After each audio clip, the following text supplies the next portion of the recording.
next case. All parties in the matter of Carpenter versus Young. Step forward, please. Customer service manager Andrew Carpenter is suing his ex-girlfriend, clerk Rhonda Young, for the unpaid balance on a car loan. Rhonda says as soon as they broke up, the deal went sour. Miss Young was your girlfriend. She came to you at some point and said she was having some financial difficulties. She fell behind in her car payments. According to you, you loaned her money, some $800 and change, to make 2 car payments. So far correct? Yes. And she didn't pay you back any of that money? No. Then she was in more financial trouble, so you agreed to take out a second mortgage on your house. Yes. And loan her enough money to pay off the car loan so she wouldn't have any more stress. And the agreement was she was going to pay you $200 a month for 5 years until her loan to you was satisfied. So far, right? Yes. Is that pretty accurate so far? Yes, ma'am. When did she pay the car off? She sent a cashier's check on the 9th of December. Okay, so in December. So her first payment was due in January. Yes. And according to you, she didn't make January's payment. Yes. She did make February and March, but not January. Yes. So on April 1st, you took back the car. Yes. And you still have the car. Yes. But you say you've had it appraised for what you could sell it for. And it comes up a little short of what she owes you if you went to sell it. So you want her to pay the difference now. Yes.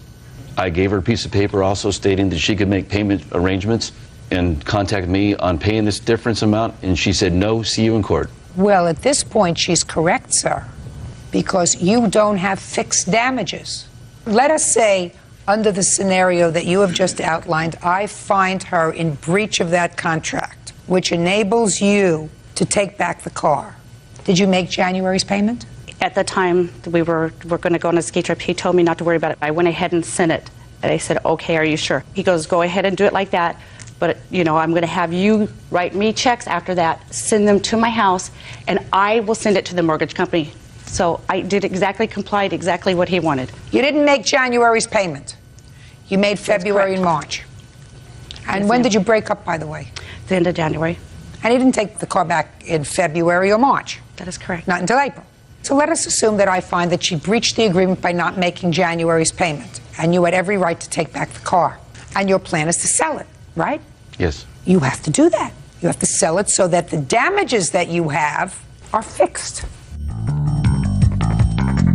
How much did you loan her for the car? $10,000. And let's say you actually sell it and get $8,000 for the car, leaving $2,000 balance. Yes. And she has made 2 payments to you so far of $400. Yes. Which means she owes you $1,600. What about the two car payments? And the 2 car payments if I find that that was a loan, She said she'd pay back. along with this money, because you were her boyfriend. I'm not persuaded about these 2 car payments. But let's say you sell the car for $9,000. Say you find some sucker who's willing to give you an extra $1,000. That means that your damages are only $600. So when I say you don't have fixed damages yet, Mr. Carpenter, you haven't sold the car. Correct. Do we understand each other? Yes. So your action here is premature, and it is dismissed without prejudice until you go and sell the car. Got it? Got it. Perfect.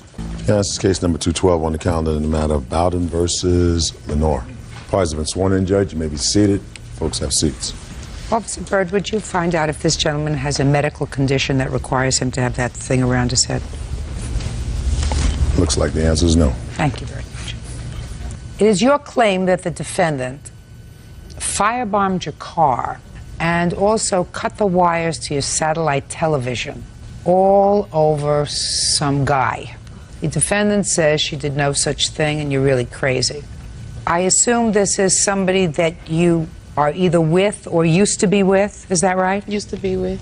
And what's that person's name? Deontay Crenshaw. Deontay? Uh-huh. Is that person here today? Mm-hmm. He's over there. The person with the medical condition? Yes. When were you with this gentleman? Up until she set the car on fire. And when was that? June 10th. Of 2003? Mm-hmm. And is that the same date that your satellite dish wires were cut? Yes. Now, when was he your boyfriend? He's always been my boyfriend. She was not with him. We lived together. We've been together since '98. Are you employed? Yes, I am. What do you do for a living? Account rep at AT&T. And you? I lost my job due to her setting the car on fire because I wasn't able to go to work. So you're not employed now? No. What does he do? He works at Motel 6. Doing what? He's head of housekeeping. What makes you think that she firebombed your car and did all of these other things to your house? Okay, the car was set on fire Monday night. Sunday, she popped up on my front porch. I don't know how. She came to your front porch? Yes, I don't know how she got my address, but she popped up on my front porch. She was trying to plead her case about him and her or whatever. So you spoke to her directly? Yes. That must have been June 9th. No, you're right. June 8th. June 8th? Mm-hmm. Is that the right day, June 8th? June 8th. So June 8th she came to your house. Mm-hmm. And what did she say to you? She never said her name. She said, I'm Deontay's baby mama. I'm Beyonce's baby's mama. Yep, that's what No, she said. that's not That's true, what Your she Honor. said. You're going to have it turned in That's a minute. fine. And why are you bothering with him? Huh. Pretty much. Yeah, And you said? I said, okay, I have nothing to do with your relationship between you and him. We have our own thing, whatever, and that's that. So that was June 8th. Mm-hmm. What happened on June 9th? June 9th, she was calling, and so when I answered the phone, she said, put Deontay on the phone. Okay, so she wanted to speak to Deontay. Mm-hmm. Did you call her house? No, okay, so I personally went to her house Sunday. He was at your house? Mm-hmm. In the middle of the night. Mm-hmm. So he was sleeping there. Mm-hmm. Why were you sleeping at her house? Because I was over her house, I was sleeping. I was over there. Shh, I don't want to hear anything. Stand up. What were you doing over at her house instead of being at home with Miss Lenore and your son? I was over her house cheating. Well, actually, I had put him out there Sunday. Yeah, we wasn't together. Yeah, so I had put him out Sunday. Why did you put him out Sunday? Because the phone calls started coming and I kept telling him, you know, this female keeps calling my house and she's sleeping with you. If I find out it's true, you know, I don't have any proof, so I'm gonna leave it alone. Sunday, I received a call, I'm sleeping with your man. I took the number off caller ID. I called 411, got the address. I went to her house because my friend stayed down the street. And I told her, look, he's not going to be there anymore. No need for you to call me. I don't need him. I work such and such. I don't need a man to take care of me. You especially don't need him. Exactly. So after I confronted her, she said, me and him has this. And I said, well, you know, if you don't mind sleeping with somebody else's man, that's you. But he's no longer going to be with me. So leave me alone. Yeah, and I said, he can come live with you now. And that's what I told her. Now I'd like to hear the proof that you have that the defendant firebombed your car. I have pictures of the car. I'll take a look at the pictures. The pictures are one thing. What proof do you have that she did it? She also told me she did it also because she was calling my house. That's not true. She was calling my house. Or she's not. I don't believe she told you she did it. Exactly. I have a witness right here, my next door neighbor. Which witness do you have? Eric. He didn't actually see her set the Eric, fire. you want to stand up here? Yes, Eric, in your shorts. You thought you were going to a basketball game today. Come up here. Move over there, Eric. Would you post photographs for me, please? Sure. Could I say something? No, I want to hear Eric. And Eric, you're a neighbor? Yes, I'm a neighbor. And this firebombing happened in the middle of the night? Well, on that day, I was doing some drywall for my brother. I do, drywall and lay. I was doing his house. It was like about 2:30 at night. When I happened to go in the back, I seen the young lady out there slicing the tires. So I'm just looking at it, and I'm figuring that it's probably just she ain't got mad at her boyfriend or something, and just cutting the tires. So I'm just standing up there looking at it. So she looked at me, I looked at her, and she went on back down the alley. So I proceeded to keep working. So I figured I was gonna go on there and just close up that night. So I went back on the front. I see her tan car parked across the street right there. And I'm just standing on the porch, and she kind of like looked and kind of sit in her car for a minute, and then she drove off, but I never seen her no more. So you didn't see her firebomb the car? No, I didn't see a firebomb come. Good. Thank you. Sit down. Your Honor, can I say something, please? Okay. I'd like your next witness. This is my roommate. She was there when she popped up on the front. I never called this woman's house or anything like that. Is there something you're not understanding? I would like you to bring on a witness who saw her firebomb your car. You have anything to contribute to this case at all, or yes or no? The answer is yes or no. Yes. Do it fast. The morning the car that was on fire, my cousin, Lachey, came and woke me up, and I walked up on the back porch. I seen her and Deontay sitting on the back porch looking at the car. He apologizing to my cousin about how his baby mama set the car on fire and all what she did or whatever, saying that he was going to help my cousin pay for the car and everything, which he didn't. Is that right? I told her I apologized for the car being burnt. What happened to her mama car? Could you speak slowly so that I could understand this, please? You apologized to who for what? I apologized to her for her mama car being burnt. I shouldn't apologize if it's supposed to be all over me. Judge Judy continues in a moment. Possible somebody else could have firebombed your car. I don't know how many people he was with. How many people were you with, Deontay? 10. What? Just them two. Nah. And later today, It's your claim that Mr. Turner stole your equipment. Yes, ma'am. Can I say something, please? The Lord said that he wanted to donate them equipment to the ministry. Very good. real cases, real people. Judge Judy. Lachey Bowden says the mother of her ex-boyfriend's child, Teresa Lenore, firebombed her car. Is he still living with you? Not really, no. He keeps our son every day. He comes to my house and keeps him every day while I'm at work. When does he work? He works at night and on weekends. So then, it wasn't true when you said to her that he's not going to be at your house anymore, don't bother to come over, because he is there every day. Well, not living. That's what I was trying to tell her. You don't have to call to see if he's there, you know. Where does he live? At his mom. So is what you're telling me, you don't have an intimate relationship anymore? Not anymore, no. Is that right? Correct. Well, Deontay has to be with somebody. And I don't know how many people he was with. He could have been with her. How many people were you with, Deontay? 10. What? Just them two. Nah. It's possible somebody else could have firebombed your car. No, it was only her. She kept calling and everything.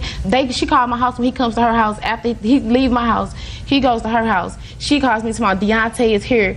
Then she was hollering him in the background stating, you made me do it. You shouldn't have lied. You made me do it. You shouldn't have lied. She wouldn't have said it if she wouldn't have done it. Your Honor, can I speak, please? Yes. She's lying. There's no way. If I'm going to do something, which is so stupid, I wouldn't tell her that I've done it. Ms. Lenore, you appear to be an intelligent young woman. The only unintelligent thing that I know about you is him. I don't understand why someone who holds a responsible position, maintains themselves, takes care of their children, why they would do something so crazy as to commit arson, which is really what this is. Because what you're accusing her of is really a criminal act. Mm-hmm. And I assume you filed a police report. Mm-hmm. I have copies. I would like to see the police report that you filed and their follow-up. And also, it's my mother's car, and she's still paying on that car.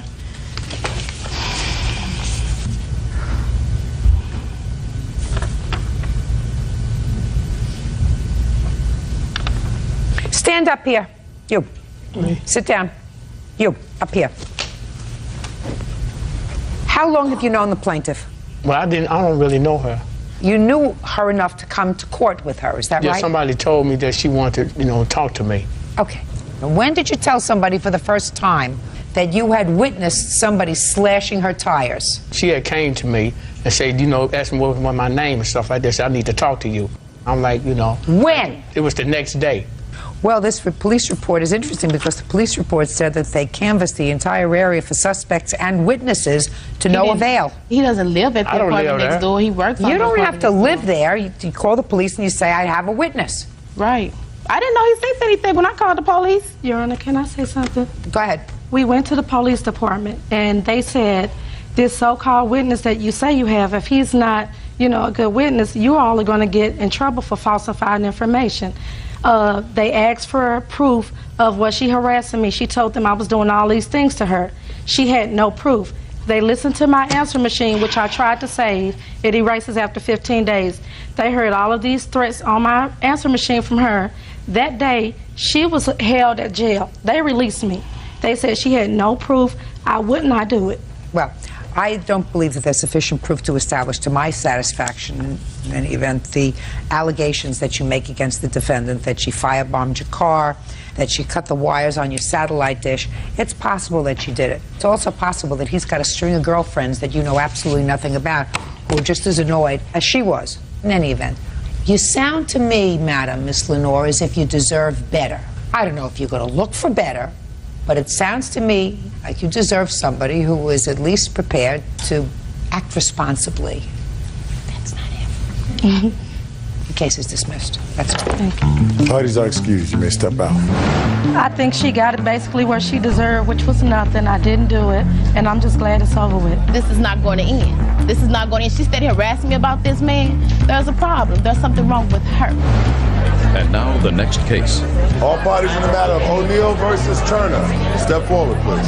22-year-old warehouse worker Larry O'Neill is suing his former pastor, Bishop Kendrick Turner, for the return of his music equipment. Kendrick says Larry donated the items to the church. Mr. O'Neill, according to what I read in your complaint, you joined the defendant's church. What kind of church was that?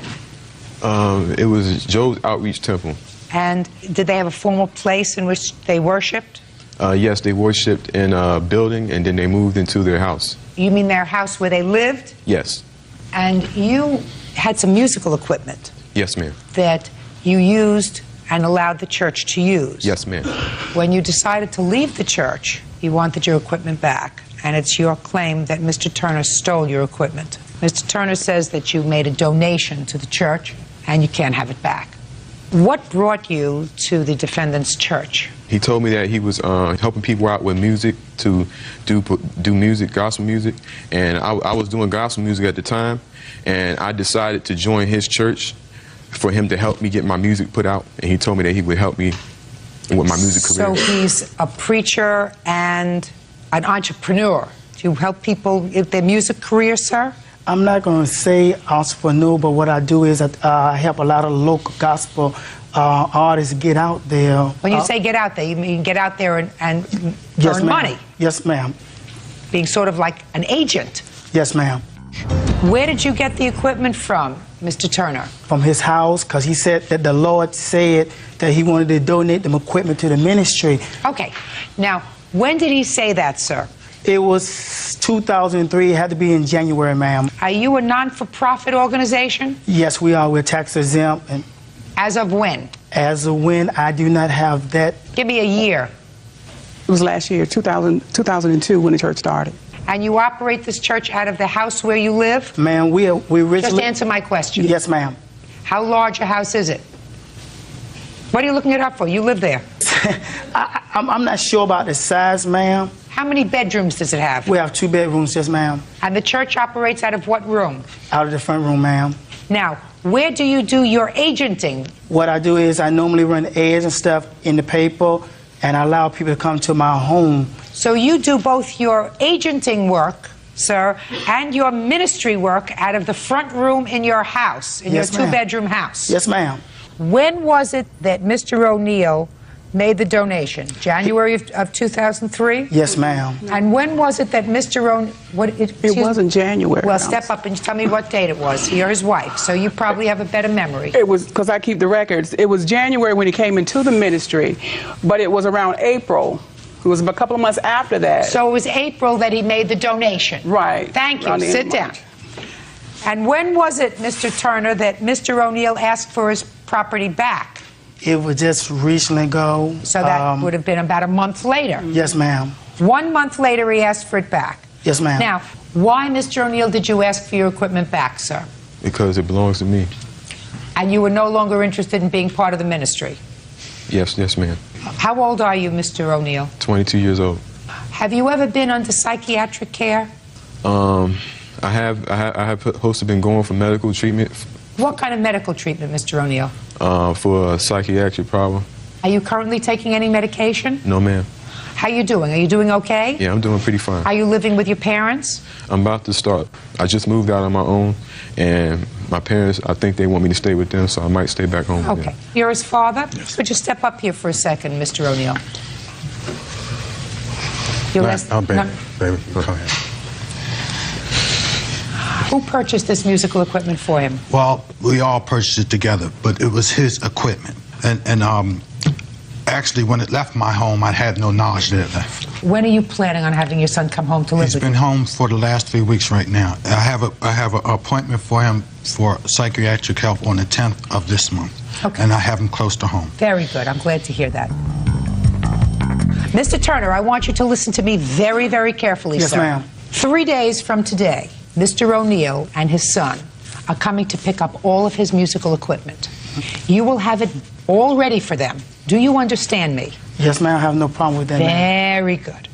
I am not suggesting that you took advantage of Mr. O'Neill, and certainly someone who is a minister would not want to take advantage of someone who was not necessarily in a psychological position to make a gift. Do you understand what I'm saying to you? Yes, ma'am. Very good. Can I say something, please? Because I think I do not have the right to give that back, because he said the Lord. He said that the Lord said. You know, I take that very seriously when somebody said the Lord said. You know. I want you to take this more seriously, Mr. Turner. I say that you're supposed to return it 3 days from today. Do we understand each other? I have no problem Good. with that. That's all. Excuse me. Yeah, this is case number 227 on the calendar in the matter of Skinner versus Wilson. Good, Thank Judge. you. How you doing? Parties have been sworn in, Your Honor. You may be seated. Folks, have seats, please. Mr. and Mrs. Skinner, you hired the defendant's daughter to house sit for you. You were going away on vacation? A 3-day weekend. And it is your claim that while the defendant's daughter was there, some items were stolen from your house, totaling almost $5,000. And also that the defendant's daughter threw a party, used your car without your permission, but primarily the car wasn't damaged or destroyed. Primarily you just want the value of the items that were stolen. Is that right? Yes, ma'am. And you're suing her mother? Yes, ma'am. Because she's a minor. How old are you? I'm 17 now. Why don't you stand up next to your mother? Maybe 17, but you're taller than your mom. So why don't you tell me how you found this young lady to house sit for you? Well, we worked together, and I felt since I worked with her, I could trust her daughter that nothing would happen to my house while we were gone for a few days. So we made the arrangement, and I paid them $40. Who did you make the arrangement with? Both of them. Well, tell me where that took place, when it took place, when did you go away? Okay. I made the arrangement partially with Natasha at work, and then they all came over to the house, and we went through where all the medicine for the animals were and how they were to be taken care of. You mean Miss Wilson brought her daughter over to your house? Yes, ma'am. Had you met her daughter before? Yes, ma'am. And when she brought her over to the house, it wasn't agreed upon that Mrs. Wilson was going to be there to house sit, only her daughter? It was also agreed that on one particular night, Natasha and her husband was going to come over, and they were going to be at the house, watch movies with the girls, and that they would be supervised at all times. What do you mean they would be supervised at all times? She would be watching the house and checking on them because she would be going to the house twice a day. So is what you're telling me, Miss Skinner, that you made arrangements with Miss Wilson that her daughter was going to sleep at the house and take care of your animals? Correct. How many animals do you have? 3. But that Mrs. Wilson was going to be there twice a day and was also going to spend one night at the house with her husband. Actually, what it was is she was going to be there twice a day to check on it because she was going to pick Christina up, take her to work in the morning, leave her son there to stay at the house during the day.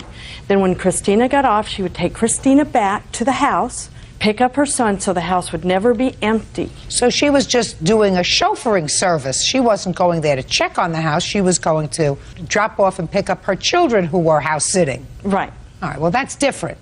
Well. And you may have felt comfortable that she was going to be there, but that wasn't twice a day checking on the house, Miss Skinner. Okay. Right? I felt as a friend she was going to do that, yes. And that's a favor. But that's not what she was doing. She said, I'll make sure the house is covered with my children so it won't be vacant. Okay, what day did you leave?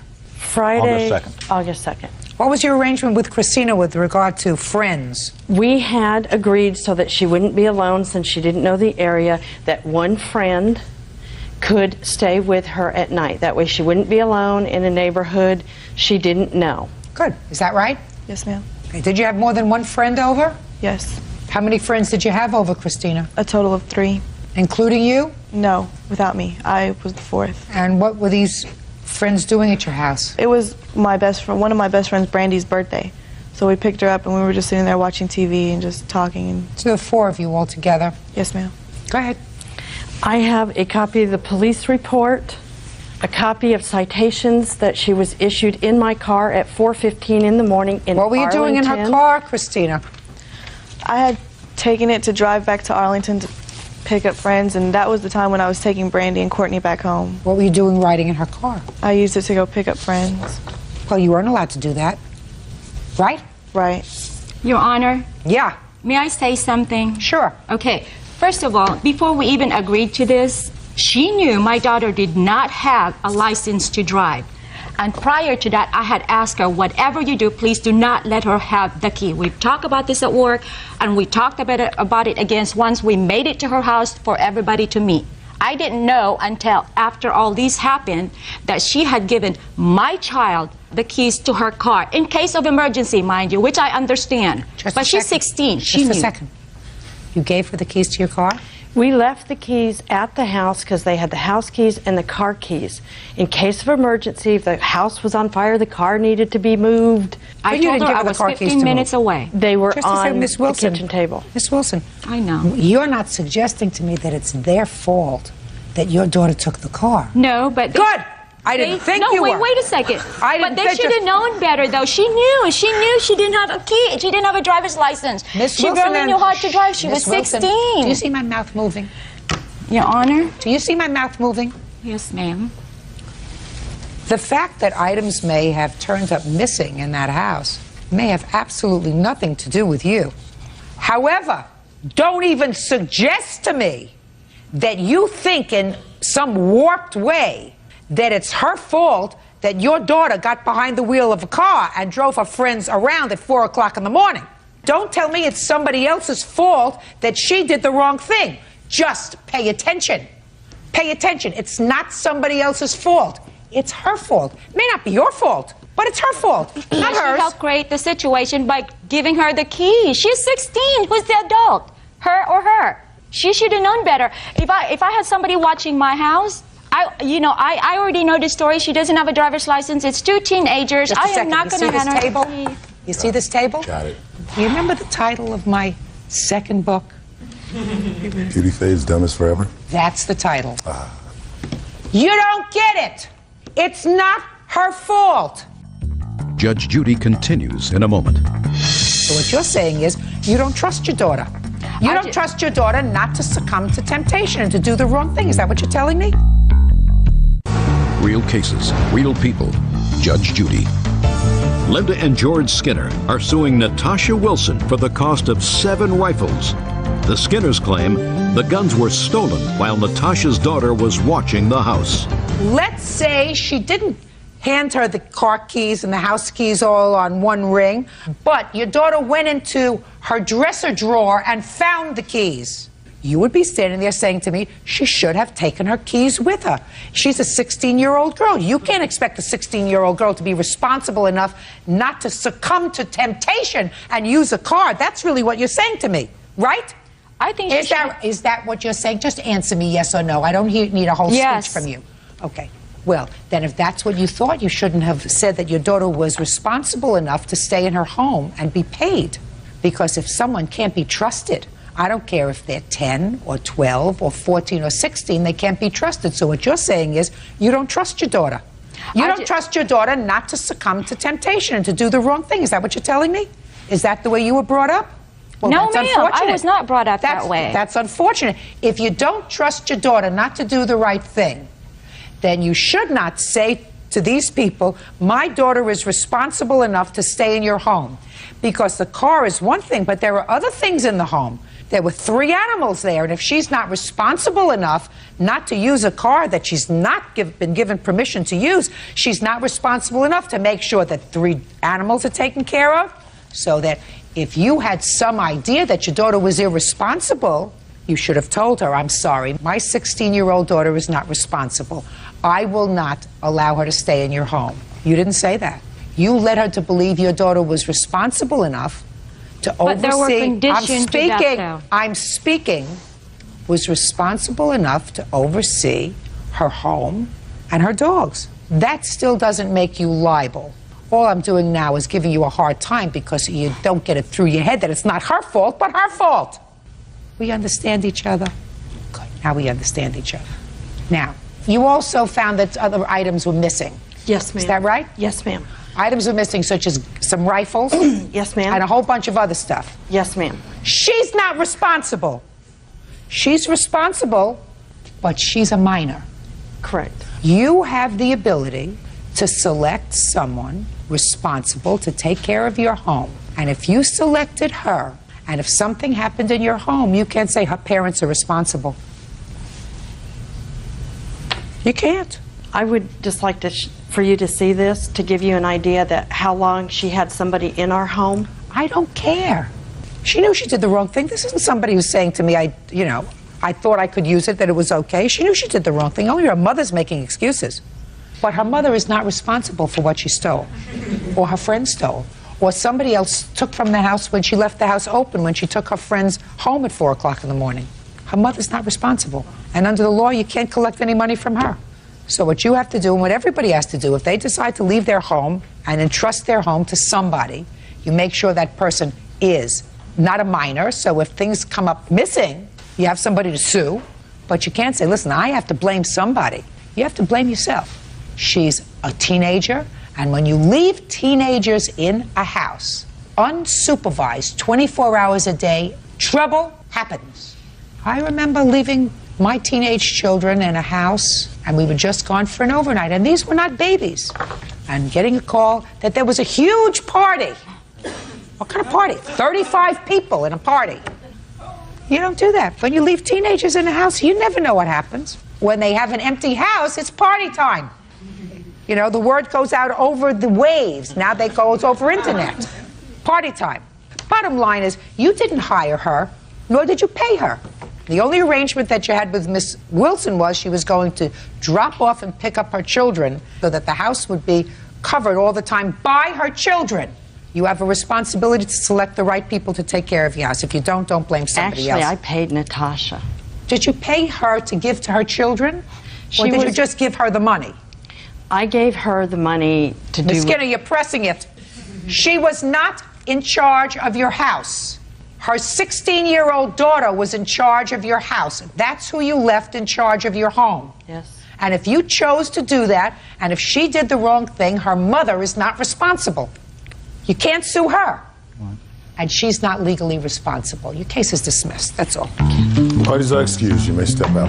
I feel like because she had given her the key, she was able to get in that car, go pick up her friends, and have a little get-together. Till today, they never admitted that they even left the house or that there was anybody else there besides the 2 girls. And now the next case. All parties in the matter of Carroll versus Lampron, step forward, please. 23-year-old sales manager Jeff Carroll is suing ultrasound technician Paula Lampron for damage to his car after he ran over her dog. Paula claims Jeff was speeding. She is countersuing for the death of her pet. Mr. Carroll, you were driving your car down the street, and it is your claim that the defendant's dog, which was unleashed, slammed into your car, causing damage. Ms. Lampron said that you were speeding. You had to have been speeding down the street. I'm not sure whether you saw him. Is that right? I didn't see him. Didn't see him. But you had to have been speeding down the street when you hit her dog, and as a result of that, her dog was killed. I think the dog had to be put to sleep. Yes, it did. And you are counterclaiming for the value of the dog. In the vet bill. And the vet bills. Okay. Mr. Carroll, describe this street to me. Tell me what it looks like. Is it a highway? Is it a 2-lane street, 4-lane street? It's a 2-lane street. It's very narrow. It's a residential area. 30 miles an hour is the posted speed limit. What happened? I was proceeding at the speed limit, 30 miles an hour down the road, when all of a sudden a loud crash to the passenger side. I looked in my mirrors. I didn't see anything. I pulled over, saw that it was a dog. I was in severe trauma. I saw Paula. She asked me to help. I said, sure.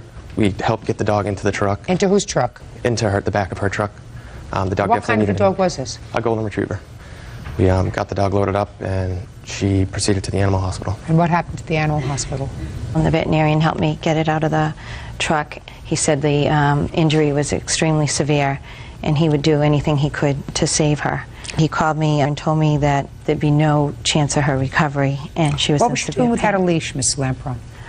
I have 2 golden retrievers, mother and son. That was the mother. And I was just leaving my house to do errands. Both dogs were sitting by the side of my truck, waiting to get in. Unleashed? Yes, but on my property. But unleashed? Yes. And they don't run. They're under my control. However, the female dog is very obsessed with her ball, and she had a ball in her mouth. The ball dropped out, and she ran to the end of the driveway to catch it, to get her ball. And it just happened in a split second. Well, the end of your driveway is not where this happened. He wasn't driving in your driveway. No, he wasn't driving in my driveway, Right, but he so was driving the very ball- close to the road, and I have pictures of the end of my driveway where my dog was. My dog was not out in the middle of the street, Your Honor. He didn't say it was out in the middle of the street. The dog hit his car as it was coming down the street. Can I see the photographs of the damage to your car? It's actually photographs of her property as well with it.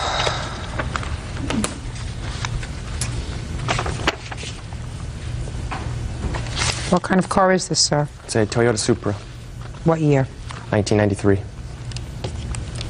What's your deductible? $500. You still have the car? No, I do not, actually. Why not? I sold it. When? Actually, 3 days before I came here, I just got all the bodywork finished. And You have the paid bill? no, the deductible covered. I mean, my insurance covered it. You know, basically. You have the name of the place where you took your car to be fixed? Custom imports. You have your insurance paperwork? Yes, I do. Let me see it.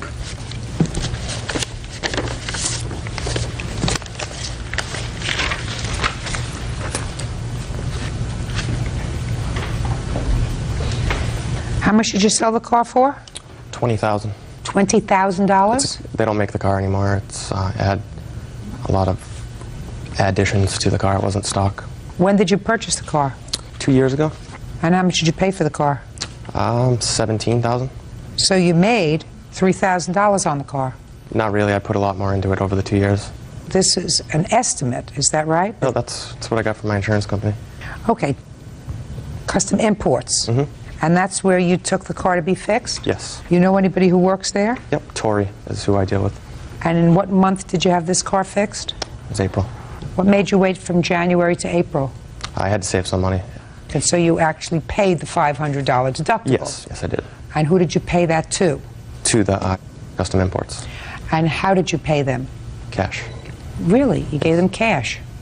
You have a receipt from them that you gave them $500 in cash? No, I did not. Why not? Didn't they give you a receipt when you paid the bill? Not really. It's kind of a friend who did it. You understand where I'm going with you, sir? Yes. You got my drift? Yes. Perfect. As long as we understand each other. You know what my father used to say? You want me to grab one out of the air? What he used to say? He used to say to me, don't pee on my leg and tell me it's raining. Okay. Your dog hit his car. Your dog was off the leash. It's your fault. That's it. Unless you can establish to my satisfaction, which you can't because you didn't see him, that he was exceeding the speed limit and that is the reason that this happened. And it really isn't. But the reason it happened is that your dog was off the leash. Because your dog hit his car, the side of his car, according to this. I see some damage in the picture that he handed me that had nothing to do with the dog. Mm-hmm. Certainly, Bird, this doesn't look like it had anything to do with the dog, right? No. Right? The dent, maybe, but not this part. Right. Right. So, you understand, you have no claim, no legitimate claim against the plaintiff. And since the plaintiff, even if I believed what he said about taking it to his friend Tori at this place, who's a good friend who took care of the car for him, and he actually paid him $500 in cash for which he has no receipt, I find that he made $3,000 on the car, and as far as I'm concerned, that's all he's going to make. Case is dismissed, that's all. Parties are excused. You may step. That's case number 270 on the calendar in the matter of Ransom versus McCaffrey. Parties have been sworn in, Judge. You may be seated. Mr. Ransom, it is your claim that the defendant owes you some money for work that you did in his landscaping business? Yes, you're right, Your Honor. You were a day worker for him? Yes, I was. How long did you work for him? From when to Total when? 3 weeks.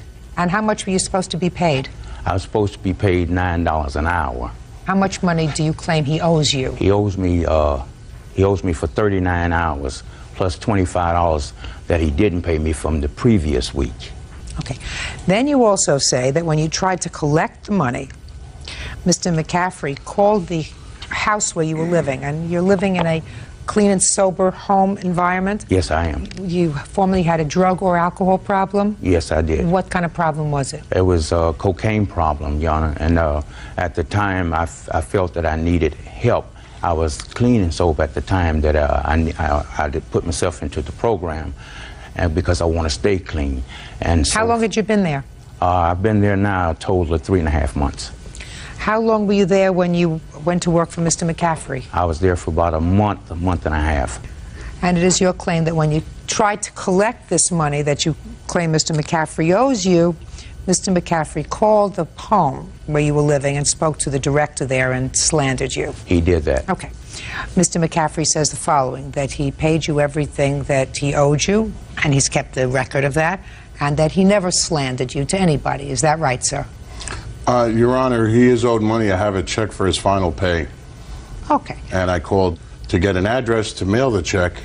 So that was the only phone call you made, just to get an address where to send the check, and you made no other statements to anyone about the plaintiff? I did make a statement about the plaintiff to be aware that he, on the job, he had shown me photographs of a pornographic nature and asked me to be involved in matters which I didn't want to be involved in sexual nature. And, well, why don't you be more specific? He showed you photographs. Sir, what kind of photographs did he show you? Nude photographs in compromising sexual positions of himself in various... Of himself? Yes. With other people? Yes, ma'am. Men or women? Women. And what kind of a proposition did he make to you, sir, when he showed you these photographs? Said, this is my portfolio if you're interested. This is my portfolio if you're interested. What did you think he meant by that? I presume that you wanted to involve me in things of a sexual nature, and I was not interested. Well, these pictures didn't show Mr. Ransom with other men. It showed him with women. Correct. So what did you think he wanted you to do? He said, this is my portfolio if you're interested.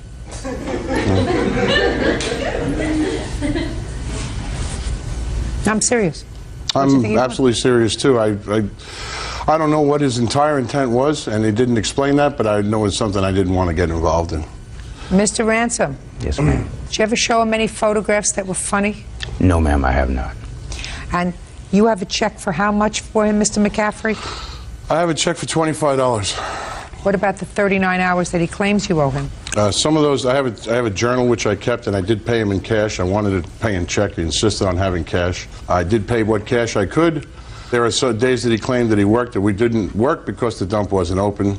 I'm in dispute with his record keeping. All right, let me see his record keeping. Let me see the records of when you say you worked, sir. The dates are here, Your Honor. They're documented down here.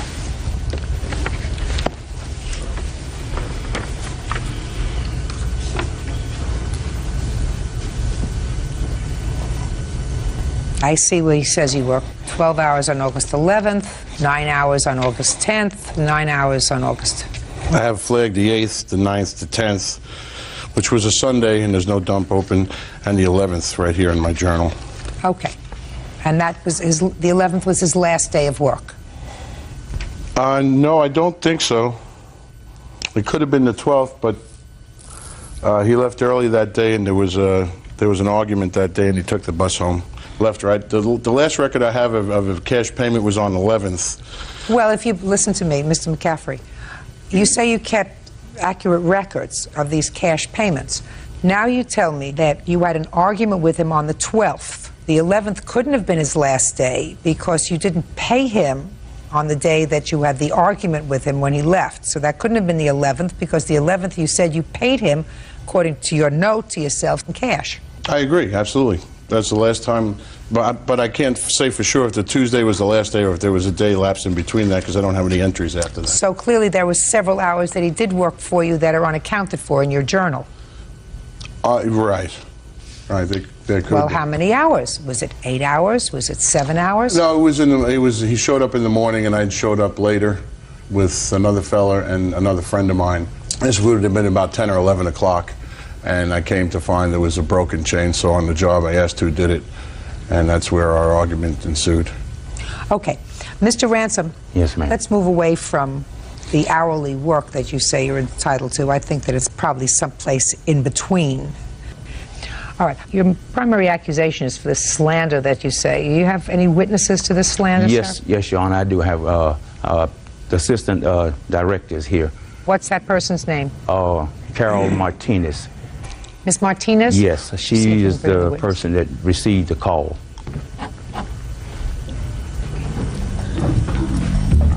Judge Judy continues in a moment. He said Mr. Ransom showed up under the influence of drugs. He brought drugs to work. He tried to get me involved in his drug lord thing, and he continued on and on. And later today, she did not stop at the stop sign. She accelerated the car, and the ball bounced up and hit the car window. Noel, what you just gave me was a whole lot of Who Shot John. real cases, real people. Judge Judy. Cleve Ransom says his former employer, Kevin McCaffrey, is withholding his wages. Cleve also claims that Kevin slandered him to his counselor at a sober living house. Ms. Martinez, did there come a time when you received a call from Mr. McCaffrey wanting to know the address of the home that you direct? Yes, ma'am. I received a call on the morning of August 18th. The gentleman on the phone, at first he didn't identify himself. He asked me for the address to our facility. I then inquired to why do you need our address, because I not only have male clients, I have women clients there. He stated to me that he was Cleve Ransom's former boss and that he had mailed a check prior, the week prior, and Mr. Ransom claimed he never got it, and that he wanted to send a check to our facility for Mr. Ransom certified mail. So I gave him the address, and before I could hang up, he asked me, do you do room searches there? And I said, sir, why would you inquire about room searches? He said, well, Mr. Ransom brought sexual explicit pictures to work of all your female clients and all different sexual positions, and I wanted you to be aware that that is going on in your facility. I said, that is not going on in my facility, and we would never tolerate any sexual misconduct. And then he said, well, do you do drug testing? And I inquired again as to why would you ask me about drug testing? He said, well, Mr. Ransom showed up under the influence of drugs. He brought drugs to work. He tried to get me involved in his drug lord thing, and he continued on and on. I left my office with a cordless phone and walked out of my office. My office is there at the facility, and walked upstairs, and I rang Mr. Ransom's doorbell. And when he opened it, I pushed my speakerphone on the thing. He continued for about another minute and a half, telling me how he's a manipulator, a con artist, that he's not fit to be in society, that I need to be careful of what he's doing to our females. And so I ended the conversation. I then contacted the executive director, who was out of town, and I said to her, you know, I got this phone conversation. What do I do about it? She said that I needed to place Mr. Ransom on a 2-week total restriction to the facility, and that I needed to conduct a complete room search, drug testing. I needed to interview some of our long-term clients that have been there, our female clients that have been there for a while. So I did that. Mr. Ransom was placed on a total restriction. I conducted drug test, a random drug test on him, 6 to be exact, during that 2-week period.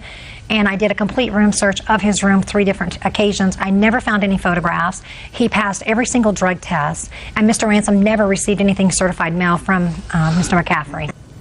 Do you want to respond further with regard to Ms. Martinez's statement about the extent of your conversation with her? The validity of the statement, yes, it's false. It's primarily false as far as going on for an hour and a half. I did You shouldn't warn, say you went on for an hour. or a minute. I'm sorry, a minute and a half. And I did warn her of the pictures that he had brought to work and the nature of his activity at work, which I thought Which was what? Was inappropriate. Pornographic photos. I'm asking you, sir, about the drug testing. Oh, drug testing. I have no clue what she's talking about drug testing, and I can respond. Did you ever say to her that he's a lowlife and he shouldn't be in society? Absolutely not. Did he say that to you? Yes, ma'am, and when I had it on speakerphone, and Mr. Ransom heard it also. She says you made those statements. I don't see that she has any particular axe to grind, sir. I also question the validity of part of your defense because you said to me that the reason you had an argument with the plaintiff was because you asked who broke a chainsaw. That resulted in an altercation with Mr. Ransom, and he left. That's what you said caused all the problems. Whereas in your sworn answer to his complaint, you say that the reason that he became angry is because you insisted on paying him by check and he wanted to be paid in cash, that he became abusive and walked off the job. So you couldn't even get your story straight between your answer and today. Judgment for the plaintiff in the amount requested, $2,700. That's all. Thank you, Your Honor. Parties are excused. You may step out. Some of his work was very good. I was also satisfied with the fact that we were very friendly at one point. I did buy him 2 pair of boots. I did buy him lunches. I was as friendly as I could afford to be. He actually wanted to get me booted out of the program from the beginning. Why would you show someone pornographic photographs unless you're interested in getting him involved in that type of lifestyle, which I want no part of? Went out the door when he started just yelling, "I'm not a kid. I'm old enough to be his father," and he don't respect that. We all live with the consequences of what we do, and we all know what the real truth is in our lives. Thank Judge Judy for justice. And now the next case. All parties in the matter of Greenwood versus Crutchley. Step forward, please. Philip and Heather Greenwood are suing Gary and Berland Crutchley and their daughter, 15-year-old Noelle. Heather claims Noelle damaged her car with a basketball. Noelle, you were playing basketball with a friend, is that right? Yes. What's your friend's name? Blair Cooney. Is that this young lady right here? Yes, ma'am. And where were you playing basketball? At my friend Blair's house. Tell me what happened. Tell me how it came about that the basketball that you had in your hands ended up breaking her car mirror. Well, I was playing basketball with my friend Blair, and... Now listen to me, before you start, Noelle, I want to tell you, I don't care what you've told your mother, I don't care what you've told your father, I don't care what you told your friends, okay? Now you're going to tell me. Yes, ma'am. So just forget anything that you told them in the past. Put it out of your mind. Okay. Now you're telling me. Well, I was saying that I was playing basketball with my friend Blair, and I saw a car coming. So I thought I had time because there's a stop sign, and usually when there's a stop sign, you stop. So I shot the basket when the car is coming to the stop sign, but she did not stop at the stop sign. She proceeded, and then I went to the basket to get the ball after I shot it, but then instead of slowing down, she accelerated the car, and the ball hit the bottom of the curb and then bounced up and hit the car window. And then she stopped and got out of her car, and the first thing she said to me was, and slammed her door, and it really upset me when she said that, and she was yelling. That's terrible. Quiet. Let me hear. I was driving down the street not far from our house, and I came up to a stop sign, and I see Noelle and her friend playing about 100 feet from the stop sign. And I myself have a 2-year-old daughter in the car with me. And when I saw the girls, I stopped at the stop sign, noticed where they were at, and made my left-hand turn. And all of a sudden, this ball just comes crashing into my mirror, breaking the mirror. So I stop the car, put it in park, walk around the car, pick up the mirror, and I tell Noelle, I say, maybe you should be more careful about playing in the street. Well, I'm sure that it was a little more angry than that. Right? Well, when the ball hit my... Right? Maybe a little bit. Uh-huh. Okay. Noelle, what you just gave me was a whole lot of who shot John. That means I don't believe you. How old are you? I'm 15. 15. Do you babysit? Not mostly, but sometimes I do, yes. Well, good. You should start to babysit because your parents have to take care of this mirror. I mean, it's a mirror. It's not a big deal. What? I'd just like to say that she, numerous amount of times, said that I kicked the ball at the car. And then when she got out of the car... You did. Shh. And then when I got out of the car, it's one of those swivel mirrors, so it swiveled in when the ball hit it, and the mirror popped out. It did not break. It popped out. And when she got out of the car, she was jamming it in, trying to fix it, but she could have done more damage by jamming it in like that. And so it was her fault? No, I'm not. Is that what you're telling me? No. It's her fault. What do you want to say, sir? When children are playing in the street, wouldn't someone slow down to try and make sure that something like this didn't happen so that the kids weren't endangered? Listen to me. Your daughter wasn't in danger. Your daughter wasn't in danger. What happens if the ball hit the Listen to curb me. and bounced up? What if? What if when I was born, my parents had been taller? I would have been taller. Don't give me a what if. What if is your 15-year-old daughter, who is almost as tall as you are, was playing ball with her friend and wasn't careful, and because she wasn't careful, the ball hit the plaintiff's car. Now, hit the plaintiff's car, and it could have spooked her. She had a 2-year-old in the car. She could have hit your daughter. She could have hit your daughter. I'm speaking! She could have hit your daughter's friend. But that's not what happened. You want to stand up? Stand up. See? No, sir, I'm not finished with you. See these two girls? See these two girls? They're both taller than I am. So they may be 15 years old, but they're not babies. Don't treat them like babies. Your daughter made a mistake. It's not a big mistake. Well, that's the way I felt. It wasn't not a big mistake, but she caused the damage. She's old enough to pay for it.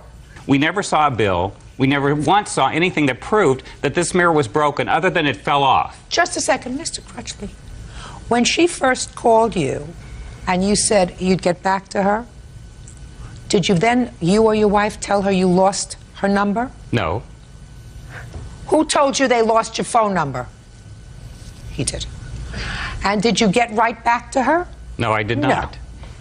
Well, is that acting responsibly, sir? I didn't know what to do. I was trying to figure out what should be done. It wasn't clear cut to me. It wasn't black and white. So then why don't you say to her, it's really not clear cut to me? That's what I said. No, it's really not. Can we get together? You're a neighbor. You live close by. I mean, we live in the same neighborhood. Let's see what happened. Or did you just sort of put her off? I put her off. Right. That's why she got annoyed. Because you put her off. Because what you should have done, sir, put your hand down. Because you think your parents may believe this crap story that you gave them. I do not. I do not believe that she failed to stop at a stop sign. I do not believe that she saw you and accelerated trying to hit you. Believe me, she didn't want to hit you. She didn't want to damage her car. Now, can I see what it cost you to fix the car, please? $33, I believe. These are the 2 receipts for the part and the installation. $229.23, I believe, Your Honor.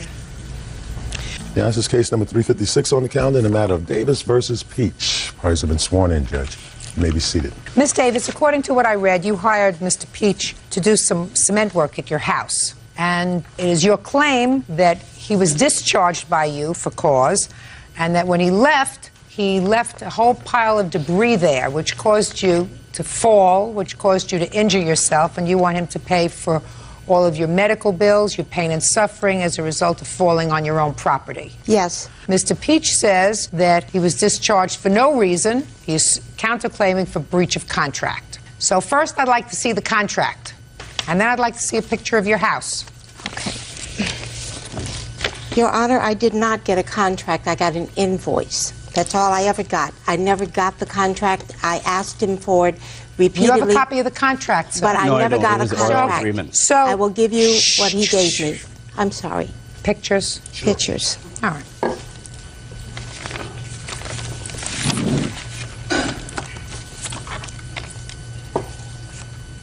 What were you supposed to do, Mr. Peach? It started out that I was supposed to put in a concrete sidewalk, and it evolved from putting in a patio to grading to moving debris from her backyard to build a gravel type of thing to keep the water from coming into her backyard. Okay. When did you first go there and give her an estimate? Well, the first time she called us to come at 10 o'clock to give her an estimate. I arrived 10 o'clock on what date, sir? The 16th of July. Well, when I got there, she says, you're a half hour early, and she scolded me for being a half hour early. I apologized that I was there early, and she showed me what was to be done. Did you negotiate a price with her? Yeah. What was the price? The initial price was $1,600 to put in the concrete. So far, is that correct? No, ma'am. All right. What was the price that you... $1,200 for 80 feet of sidewalk. Now, Miss Davis, why didn't you get this quote from him, $1,200 for 80 feet of sidewalk, in a contract? I repeatedly asked him for that, and I said, when you come back... Not repeatedly. You didn't have to repeat it. Well, that time, I asked him the first day. Listen to me. When I say repeat... Okay, I'm sorry. He came on the 16th. He told you $1,200 for 80 feet. You said, when you come back with the materials, I accept your price. You bring me a contract. You bring me a proof of insurance. When did he come back? He came back that afternoon. Okay, what did he come back crew. with? He came back with a crew, one guy. Well, a crew, that's a mini crew. A mini crew. That's what a he mini had, crew. A mini crew. He came back with a mini crew, one person, and he had materials. No, he did not have materials. What did he have? He didn't have anything but himself and this one person, this one crew member. So? And Mr. Peach, where is the legal papers? And he said, I don't have them. I was at another site. I will get them for you this afternoon. And I said, I won't. He said, can we start the work? I will only allow you to start the work if I will get these papers. He said, I promise you. I want to start the work, and then this afternoon, when I leave my other site, I will bring those papers. So he left this one crew member there. He left one person there. He only had one, who started breaking up my 80 feet of sidewalk. Mr. Peach never returned that afternoon. The next morning, Mr. Peach came. He said, I need to have half down. At that time, it was $1,200. I said, fine, but that's only with the promise of this. I gotcha. Okay. So you gave him $600. I gave him $700, and I have proof of the canceled check. Okay. Because I added the patio to the job, which now was $150. How big a patio? It's I think it's 12 by 14. I have the 12 by 14 for $100? $150. This is what he quoted. On that invoice, we added the patio for $150. So now the bill is $1,350. So I wrote a $700 half down, which is his requirement, check. And the work continued. And they finished it. They tore it all out and finished that part. All right, now that was on Thursday. On Friday morning, Mr. Peach came, and he had a flatbed on his truck. He loaded up his Bobcat. They were in the alley. I ran out, and I said, Mr. Peach, legal papers, contract, I want it now. I'll be right back. I dropped this off to another site. Mr. Peach never came back, ever. Okay, now I'm hearing you, sir. The first day, she ordered the job done. I brought one crew, one member. He ripped out the sidewalk. He put it into a pile. We hauled it away that following morning. Okay, and then she said we could only work her hours. And that was at 10 o'clock. And I thought, well, okay, this is okay. I'll try. I understand she's a single woman, and she didn't want nobody on her property as long as she was there. Okay, then she wanted to add the patio, and I said that'd be another $1,150. Who wrote this out? He did. I did. It says patio, $150. No, it should be $1,150. Well, that's not what you wrote here, sorry. sir. I made a mistake. Mr. He's Peach, lying. Mr. Peach, do you understand the problem? I Yes. mean, $150 is sort of ridiculous to Yes, do a it whole is. patio. That's why I looked at her and I said, was she crazy? $150 to do a patio is stupid. You know, that's Should be clearly a $1,150. mistake. I It didn't should be think it was going to come to $1,150. court. Well, listen to me, sir. This is your contract. You Yes. wrote it out for want of. You acknowledge you wrote this out. It says patio, $150. Yes, I realize that. Anyway, so then she calls me up and says she cannot work today because she was not going to be there. But I came out anyway, and she was there. But we could only work basically about a half hour, 45 minutes, because she was going to leave. He's lying. So, Shh. Don't speak. Go ahead. So we continued working, and then I asked her, I said, now, do you want me to remove this debris? And she said yes. And every time I would leave to get material, she would have this other guy, one of my workers, doing work for her. And I'd come back, and I'd say, well, how come this? I told you not to speak. I said, you know, I can't work like this. Every time I leave him here, he's supposed to be doing his job forming up for the concrete. I cannot work if you start telling these people what to do. I said, there's only one boss on the job, and that's me. She became dissatisfied and told us to leave. Judge Judy continues in a moment. Show me the contract. I don't have it. Mr. Peach, do you have a drinking problem? No, I don't. I think something's wrong. Something's not wrapped too tight up here. Real cases, real people. Judge Judy. Teacher Yvette Davis is suing contractor Douglas Peach for breach of contract and for damages resulting from work done to her home. Douglas is countersuing, claiming Yvette breached their contract. Did she ask you for a contract, sir, and for proof of insurance? Yes, she did, and I showed her my contract and my proof of insurance. Well, you just show me the contract. I don't have it. I didn't think to bring it. You have a counterclaim for breach of contract, and you didn't think to bring the contract? Well, I didn't think she was going to sue me. Mr. Peach, do you have a drinking problem? No, I don't. No, I'm serious with you. No, That's I not, don't. It's not a joke. I don't. Because if you're a business and you've been in business a while, Yes. you've been in business for a while, sir. And if what you're telling me is that you're an intelligent man, and if you're telling me that you didn't think it was important to bring a contract that you say you have to court, I think something's wrong. Something's not wrapped too tight up here. You're missing something. Do you understand? I understand very. All right. Now, Miss Davis, now we're going to get to you. What are you suing him for? It's threefold. Breach of contract. I did stop the work, at least when they came back on the 18th of July. I would not allow any work to continue because there was no contract. On the 24th of July, he came out. We actually wrote it up. Wrote down everything that I needed to have done. Can I see it, please? And this is where he quoted me $1,600. And I said, Mr. Peach, when will you come back and continue the work? He said, I will come back on Monday. Monday came and no one showed up. I haven't been able to reach him or seen him. Mm-hmm. Did you have somebody else finish the backyard? Yes, I hired someone in September. I have all of that. Good. That I, Can I see what you did yes. in September? Shh, just show it to me. Okay, let me. So somebody else came and finished the job. I hired another contractor, canceled checks, and the whole bill, the whole contract is there. I'm sorry. According to you, Mr. Peach gave you a quote for the same job that you ultimately had done. Mr. Peach's quote was $1,600. Right. You paid somebody else almost $4,000. That's right. Is that right? Yes. I would have paid Mr. Peach that amount had he quoted that and drawn it up in the contract. I would have paid that. Is there anything else you're suing him for? Yes, I am. Go ahead. I could not walk through the sidewalk area because it was so debris with broken up rock. So I had to walk through the center of my backyard that has all of that pile up of dirt and broken cement. That area in my yard is not lighted. And I fell 4 times at night coming in from concert one night, dinner.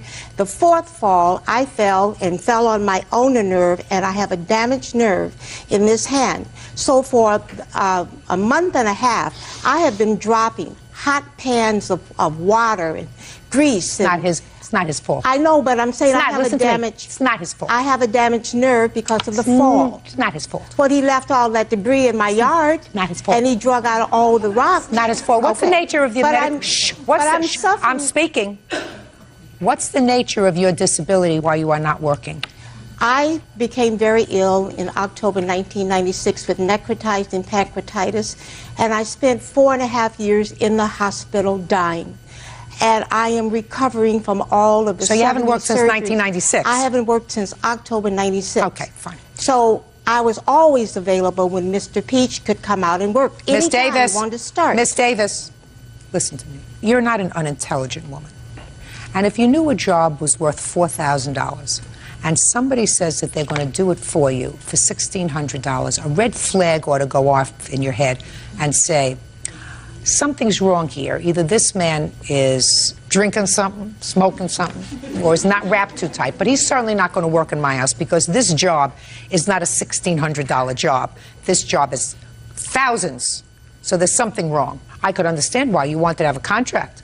But having a contract with somebody who doesn't know what they're doing, who comes out for an estimate, gives you an estimate that you know is wrong, that you know is wrong. Well, I don't. That you, sure you do. That you know as a homeowner is wrong, and you say to him, sure, come on back and start this afternoon. Let's get it going.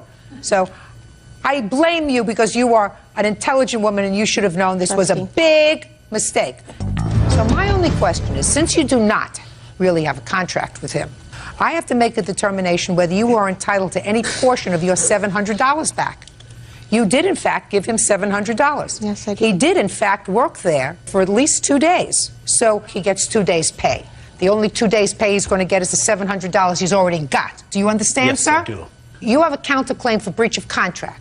According to you, you had no contract. No, So you can't sue her for breach of contract. didn't know that. So your $4,000 claim for a breach of contract is over. Do you understand? Yes. Okay.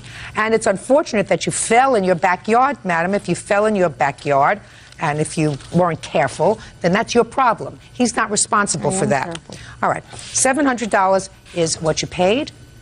$700 is what he's entitled to. I don't know what else you want back. I'd like to have my nerve back. Well, I can't give that to you. You should I have know been you more can't. careful. I That's know. all. Case is over. Parties are excused. You may step out. Next time when I do a job for a lady, I paid out $700 I'll write up a contract, for the work that was his crew did. show her everything that I have before. I'll check the Attorney General and This is the first time anything ever happened like this. anyone else that I can find to find shysters like this. And now the next case. All parties in the matter of Russell versus Tate, step forward. Nurse Pam Russell is suing her ex-boyfriend, Charles D. Tate, for the return of a hot tub and a Doughboy pool. Charles says both items were gifts. Miss Russell, you moved in with Mr. Tate, and you lived with him at his home for about 5 months, according to what I read. You had your own home at the time, which you were in the process of selling. Is that right? Yes, ma'am. When you moved in with him, you did in fact sell your home, and you had in your home a pool and a hot tub, which you brought to Mr. Tate's home with his permission. Correct. And I gather that in order to install this pool and hot tub, there were some trees that were cut down. Is that right, Mr. Tate? Yes, ma'am. To make a long story short, the backyard was modified to accommodate the pool and hot tub. Is that right? Mm-hmm. And then you weren't getting along. Mr. Tate told you to leave. You left. You want your pool, your hot tub back, and you want expenses that you incurred, according to you, while you were living with him to sort of improve his house. That's correct. Let me see pictures of the backyard where the pool and the hot tub are. Miss Russell, when you brought this pool and hot tub over, what did you say to him? I told him that I was putting my house up for sale and that, you know, if he wanted to, we would bring my pool and hot tub to his home and have it there to enjoy. Now, he referred to his home also as my home during that time. Ma'am, she gave us this. Shh. I didn't ask. Did you hear me ask you a question? No, ma'am. Go ahead. Now, also, I helped him prepare this land, you know, as far as help him with it, help him with the trees, help him put the pool I'm up. going to ask you, how many trees were cut down? 3. We also had to do a bunch of bobcat work, dirt moving, whatever you want to call it, landscaping, surveying to get this pool in here level also. Is that right? That's right. Now, what kind of expenses do you think you are entitled to be reimbursed for? While I lived there, I had expenses on like painting the house inside. We remodeled the bathroom. I had a few things. Ma'am, the whole time Shh. What were those things? Bathroom fixtures, paint, things for the outside. A garden. So what makes you think, Miss Russell, that you are entitled to be compensated for that? Well, I mean, after I got everything, you know, the pool, the hot tub there, and I got everything there, then of course he gets mad at me one day and just kicks me out. You brought the pool over in anticipation, I assume, of you living there together as a unit. Is that right? That's right. And you think that you're entitled to take it. That's right. You are not. If this was something that did not become part of the property and there were no alterations in the property, you want to take it, then take it. But once he modifies it and he modifies his home, you don't get to take it back, nor do you get the value of it. Do you understand? But the hot tub was just brought in, set down. It was never hooked up, no land preparation for the hot tub. So the hot tub was not in use. Is that right, sir?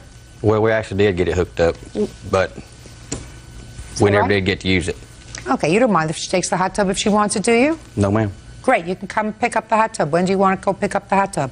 As soon as I can go get it. 5 days from today. She has to make arrangements. If she doesn't come 5 days from today, she loses the right to do it. Do you understand? Mm-hmm. So you have to have a place to put it and somebody to pick it up 5 days from today's date. I'll prepare an order.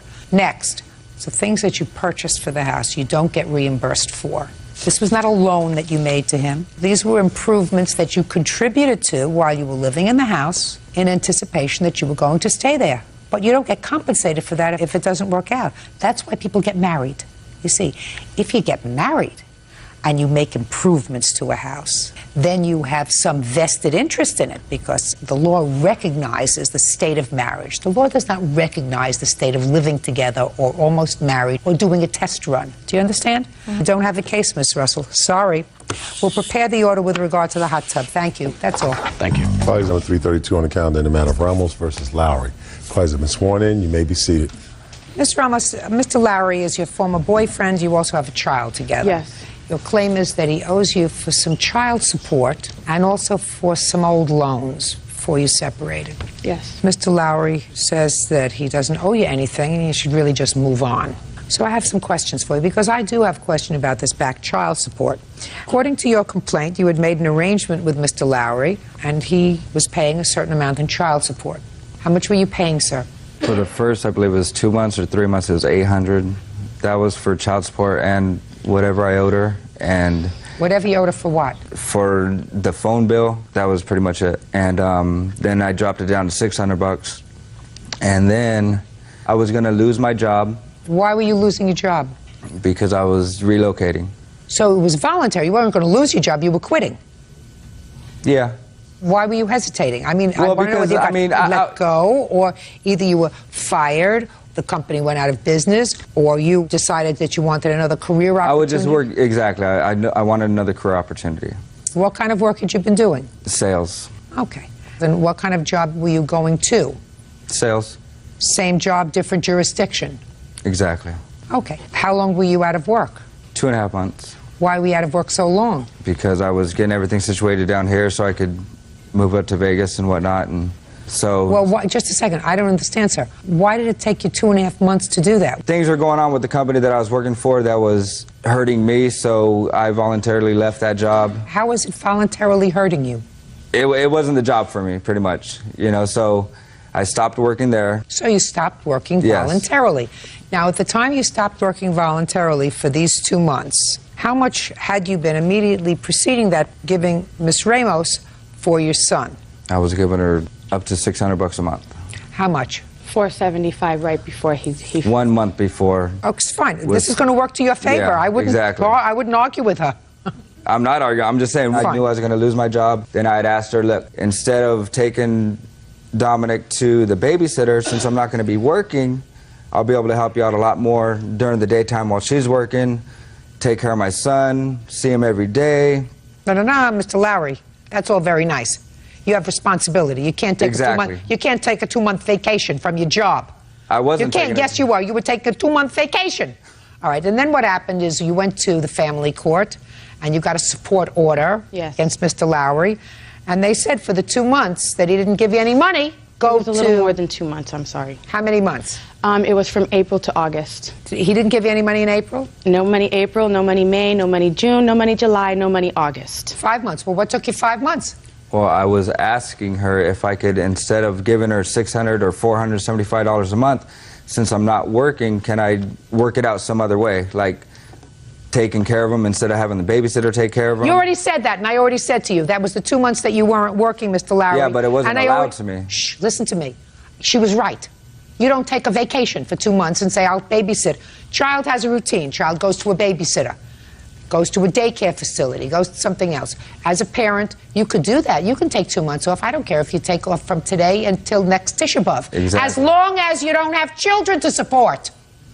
When you have children to support, you don't say, I'm going to take a 2 month vacation. And I wanted to support my child. Then you shouldn't have quit your job. Listen to me. Then you shouldn't have quit your job. Then you support. And you visit on weekends. Go when you're on vacation. I wanted to do it every day during work. That's too bad. That's what comes under the category of too bad. What I want to know is, once you got to Las Vegas and you started to work, because you said you were only out of work 2.5 months, why didn't you start to send her money? Well, I've just started working in Las Vegas September 23rd. You said you were only out of work 2.5 months. She says you didn't pay her for 5 months. Okay, I'd asked her, look, you know what, is there any way that we could work on this? So instead of paying you the money, can I take care of my son? I've already addressed that, sir. I asked know, you what happened when you went to work in Las Vegas. Why didn't you send her It just the money? started. I just started in Las Vegas September 23rd. She says there was a 5-month period when you didn't send her child support, Mr. Lowry. I was trying to get to that, but you're interrupting me. I was trying to get to that, but you're not letting me finish. I've gotten past babysitting for 2 months. Why didn't you send her money for 5 months? I was trying to get to that. Get to it. I had asked her if I could please kind of do something else other than the money situation, because I wasn't going to have the money to support the child. I was volunteering to help any way that I could possibly do it. She didn't accept it. So I told her, if you want to do it by yourself, do it by yourself. If I have no say-so in the matter, do it by yourself. I'm still his dad, right? I'm still my father, my baby's dad. I believe if I'm not working... What you're explaining to me, sir, because she refused your gracious offer to quit your job and babysit during the day for 2 months while you were making this transition, you didn't pay her support for the 5 months until she took you to court. Is that what you're telling me? I didn't talk to her, yeah. I didn't talk to her for 5 months after that. Because I had told her if she wants to do it by herself, Larry, I don't want to hear you anymore. I don't want to hear you anymore. Sales is perfect for you. Maybe some people buy it. Not in this pew. Judge Judy continues in a moment. I think this is much too complicated for you. Try me. Try it? Well, let's give it a try. And later today... I'd never keep my money in the bank, I promise. Where did you put your check every week? At the bank, at my bank. You see how you're getting to be tripping over your tie there, sir? Real cases, real people. Judge Judy. Elizabeth Ramos says ex-boyfriend Chad Lowry owes for unpaid child support. Chad says he's been in between jobs. You think that your $475 a month covers a child's expenses? That's why I was giving her $800, $600. No, you stopped giving her $800, $600. And then it broke, yeah, because I couldn't afford it, that's why. Listen to me. I don't give a rat's behind what you can afford. What I asked you was, do you think $475 a month covers a child's expenses? No. Food, clothing, medical, insurance, rent, daycare, babysitting while she works. You think? I'm well aware of that. You think that it covers that? No. No, of course not. So what you were doing was paying a portion. Ask her what she was paying. I'm speaking. She was working. You told me that you wanted to babysit while she was working instead of taking the child to the babysitter, right? That's what you just told me. She wasn't quitting her job. Exactly. Let me put it to you this way. Exactly. Let me put it to you this way, sir. Let us say this. I think this is much too complicated for you. Try me. Well, let's give it a try. Let's say Miss Ramos has a child with you, and she's a working lady, and a court fixes a support order for you, says, listen, this is what the child's needs are. Child needs $800 a month. She can afford from her job to pay $400, and you can afford from your job to pay $400. That's fair? Mm-hmm. Court makes an order, you've got to pay $400 a month. A couple of years go by, Miss Ramos decides to get married, and she has a new baby. And she says, I'm not working with this new baby. I want to stay home for a while, for a year or two, and mother this new baby. So, Mr. Lowry, she goes back to court, and the judge said, well, your baby still has $800 worth of needs. So now, Mr. Lowry, you have to pay $800 a month because she decided to stop working. How do you think you wouldn't like that? I wouldn't. No. Well, that's what you did. But you said, I'm not working. I'm decided I'm not going to work for the next few months, so I'll take up the slack. You keep working. Any which way I know how to. Please, you know.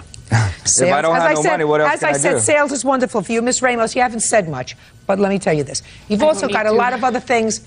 You've also got a lot of other claims here against him that I'm not even hearing because they're nonsense. Something that you were going to buy him for his birthday, you broke up, he said, I want it anyway, and I'll pay for it, a phone bill. I'm not interested in all that stuff. I'm interested in the child support. That's the big thing. And on the child support, he owes you a whole bunch of money. $2,115 is what he owes you for the child support when he voluntarily left his employment, which in my judgment he cannot do when he has responsibilities. I am only surprised that the family court when they fixed his child support obligation, did not also fix an amount in arrears, because they should have. If they did not, I am prepared to do that. Judgment for the plaintiff in the amount of $2,115. Thank you very much. That's all. Parties are excused. You may step out. It's extremely hard having to look a 2-year-old in the eyes and not have their father there. I tried to do the best that I could possibly do. Not have the child support there. I mean, I still don't believe that about the child support issue. And why? Because he wants to take a vacation? I wasn't taking a vacation. That's not fair. I had left one job to go to another job. This is not going to hinder his relationship with his son. I'll be there as much as I could possibly be there for my son. Him to be happy and me to be happy. All parties in the matter of Carino versus Bradson, step forward, please. Dental office manager Regina Carino is suing her ex-fiancé, electrician Ryan Bridson, for house payments. Ryan is countersuing, claiming Regina stole property from the home after they broke up. The background of this case is simple, even though pretty stupid on your part. You were engaged and you decided to buy a house together. So clearly you don't pay attention to what I say. You don't buy anything jointly. A car, a house, a boat, a trailer, a truck, and anything, unless you're married, right? Okay. Your problem is that after you bought this house, the relationship went south, and shortly after you moved out, he stopped paying the mortgage. You paid the mortgage, according to you, for how many months? From November till March. November, December, January, February, March, the house was sold. Yes. So you paid it for 4 months or 5? 5. 5 months. You made the mortgage payment for 5 months, and when you sold the house, there was a profit, and the profit was $8,000. So each of you took $4,000. Mm-hmm. And what you want is, you want him to give you back the money that you spent on the mortgage when you weren't living there. Yes, ma'am. Which amounts to how much? Just for the mortgage alone, totals up to $3,109.68. What were the mortgage payments each month? They varied depending. I was waiting on the defendant to make the payment, which some months it were different because it added a late fee. I see. And then you say that he purchased some electronic equipment on a credit card that both of you had? Yeah, it was in both our names. It was Also, after we separated. Dumb, stupid. You don't pay attention. You don't listen. You don't get a credit card with somebody jointly if you're not married. Even when you're married, sometimes it's stupid. But for sure, when you're not married, it's stupid to have a joint credit card. Yes. And you say that electronic equipment was bought for the house? It was actually for his vehicle. And I didn't find out for his until I got the car? bill. Yes. For his car? Mm-hmm. And he didn't pay the credit card bill off? No, I'm still paying on it. Well, that's what happens when you take out a joint credit card. So I'm going to deal with the mortgage payments only. Now, you have a cross-claim, and your cross-claim is that she and or her boyfriend broke into the house when you weren't there and stole electronic equipment. Is that right? Yes, ma'am. Furniture also. What proof do you have that they stole this equipment? I have my witness was going to come, but he couldn't come, Your Honor, because Well, then what proof? I can give you his number. You can call him. I don't do that. I got proof that I have pictures of my furniture. Listen to me. Yes, what proof do you have that the plaintiff and her boyfriend broke into your house to present to me today? If you have none, I will dismiss your case without prejudice. You can go file it again if you have proof. But without a witness, since you weren't home, you were in Florida, according to you, I can't make a determination that anybody committed a felony. Do you understand? Yes, ma'am. Fine. So let's stay with this house payment. Now, let us assume that she made and that she has records for $3,109 worth of mortgage payments that she made when she wasn't living in the house. You were living in the house. According to you, you fell on bad financial times. No, ma'am. Well, that's what you say in your answer. Yes, ma'am, I did. Well, then why say no? Is it no or is it yes? It's yes. The very last month, I did not pay her because we were receiving a settlement from the closure of the house, and I said you can just take it out of that. But the other 4 months, I did pay, Your Honor. Show me. I gave her straight cash, and she doesn't give me receipts or anything like that. I gave her straight cash on. Mr. Bridson, show me bank accounts where you took out the cash from the bank account to give her. It was all on trust, Your Honor. No, you don't trust. A bank doesn't trust, sir. A bank doesn't trust. You said we were still good friends. Listen to me. You said that you gave her the money for the mortgage payment in cash every month. Yes, ma'am. You don't have a receipt. No, ma'am. Now, you're not living together. You're not together, so The smart thing would have been either you write a check or you get a money order so you have some sort of a receipt. But okay. We were friends. Oh. Sorry. So I said to you, well, if you didn't have a check or a money order, show me your bank statement where you withdrew money from your bank every month to give her in cash. Didn't, Your Honor. You didn't. You kept it under the mattress. You accumulated the money Yes, every ma'am, month I never under the kept my mattress. money in my bank Do account. you know that I don't believe you, sir? I never keep my money in the bank. No, you never keep the money in the bank. What do you do for a living? I'm an electrician. You paid in cash? Yes, ma'am. When's the last time you filed tax returns?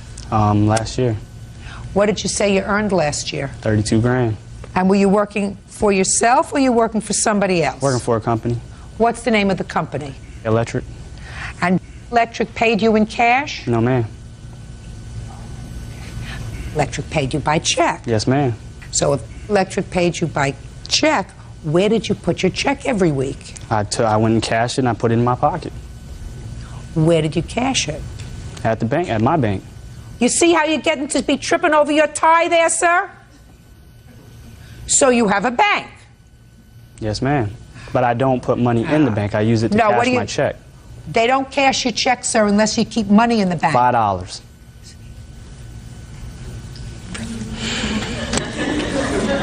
Do you know that he honestly believes he's smarter than I am? Something happens to your brain, I think, when you have all that work done. He just don't know you very well. No, he doesn't. He doesn't. I don't believe you. Okay. Because according to your answer, I'm going to read you what you wrote, but you probably forgot because you're not so smart. And what you swore to. My roommate got laid off and my income wasn't enough to cover the bills, so I told Regina I was going to have to file for bankruptcy because I couldn't afford to pay off my debt. Regina didn't want the house to go into foreclosure, so she decided she would pay the mortgage. For the That's what you said. For the one month, the very last month. No, And sir. I was going to file bankruptcy on my credit card. Listen to me, sir. A house doesn't go into foreclosure in 1 month. She was just running her mouth. Listen to me. Just Listen exaggerating. to me. Listen to me. A house doesn't go into foreclosure in 1 month. You just told me a moment ago, I have a very good memory, Mr. Brightson. You just told her, well, take it out for the 1 month because we were closing in 1 month on the sale. And I'm telling you that a house doesn't go into foreclosure in 1 month, especially when you have a sale. So I believe her that she paid the mortgage from November when you say you fell on hard times and your roommate lost his job and you couldn't afford to pay all of your bills. Judgment for the plaintiff in the amount of $3,109. But, Ms. Carino, I want you to listen to me very carefully. Yes, ma'am. You should have taken care of all of this business when you closed on the house. Do you understand? Yes, ma'am. What state do you live in? Virginia. Do you have attorneys when you close on property, or do you do that yourselves? We did have an attorney at the time. You had one lawyer? Mm-hmm. Did you raise the issue of the fact that he owed you money with your lawyer? Yes, he wasn't going to have it. So he wasn't going to have it. Yeah, he didn't want me to get my share. He's a loser. Forget about it. You're much better off. Got it? Got it. Thank you. Assault and damage to her home. Leonard says the assault was an accident. Order. All rise.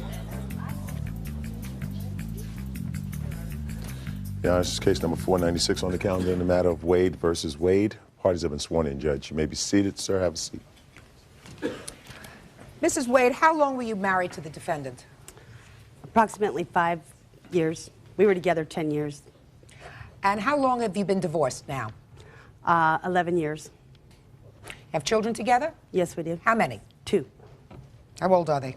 11 and 12. All right. Now, according to your complaint, about 3 years ago, sometime in 1996, after you had been divorced for 8 years, the defendant became ill. According to you, you felt very sorry for him. It's a serious illness, and you allowed him to move back into the house. And at that time, you and your children were on welfare. Correct. And you put him on your welfare budget. Yes, I did. Unbeknownst to you, according to you, despite his illness, he was working someplace. When welfare found out about this sometime later, They billed you for the $3,000 some odd dollars that they had paid you for the time he was living there, welfare grant for him, because they said he was working. Right? That's correct. So you want him to pay you back because they're going to take the money out of your salary if you're working. That's correct. You work. Right. You also, another part of your lawsuit has to do with an alleged assault that occurred 3 years ago. Yes, ma'am. Well, you say he tried to get back into the house, you had thrown him out, he knocked in the door and cut you on your foot. Yes, ma'am. So I'm going to ask you a question. Why did you wait 3 years with regard to that part of your lawsuit? Why did you just decide, since you were going to sue him, you might as well sue him for everything? That's it. Well, then forget that. My problem with the second part of your lawsuit is that you waited 3 years. And that when you decided to sue him, you sat down and you said, well, this he owes me because this I have to pay back from welfare, so I'm going to throw in the whole kitchen sink. I have a problem with that. Because as far as I'm concerned, that sort of abuses the court system. So let's talk about this welfare incident. Now, Mr. Wade. Yes, ma'am. You say that you were in the armed forces at some point. Is that right? Yes, ma'am. Now, you were in the armed forces, and according to you, sir, there were veterans' benefits paid to you. Is that right? Yes, ma'am. How long have you been receiving veterans' benefits? Since 96. Since 1996? Yes, ma'am. Show me proof.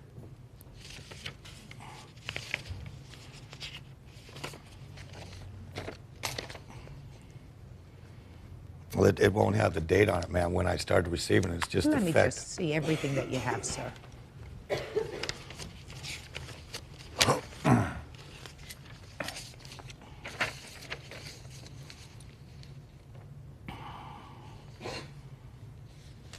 Here's a copy of some of the check stubs I've received, ma'am.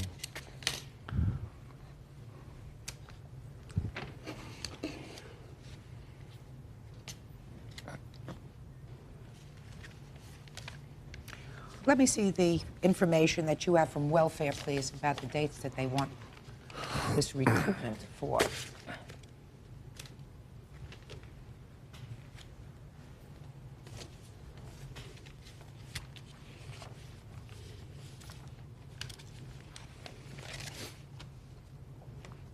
Now, when did you start receiving these VA benefits, sir? Before or after you moved into your former wife's house? After. After. After I moved in, yes, ma'am. Where were the checks going? They were going to my address. It's your former wife's address. It's also my address, Your Honor. I was on the welfare budget. No, ma'am. Yes, you were. Yes. No, ma'am. I was not on the welfare budget to my knowledge. Just a I second. was receiving VA pension money. Oh, okay. Now, how much were you receiving while you were living with your former wife? It started at $11.43. A month. A month. Now, what were you doing with that money, sir? Living. What do you mean living? I was living at home with my children and my wife, my ex-wife. Were you paying the rent? We were on Section 8 housing, and yes, I was. No, he wasn't.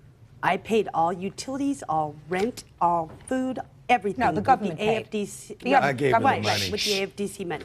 Are you telling me, madam, I want you to explain to me exactly how you placed him on your welfare budget.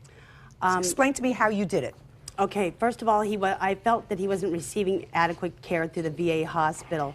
So I asked Medi-Cal if they could put him on the budget also, and also on cash aid, since he was supposedly not able to work at that particular time.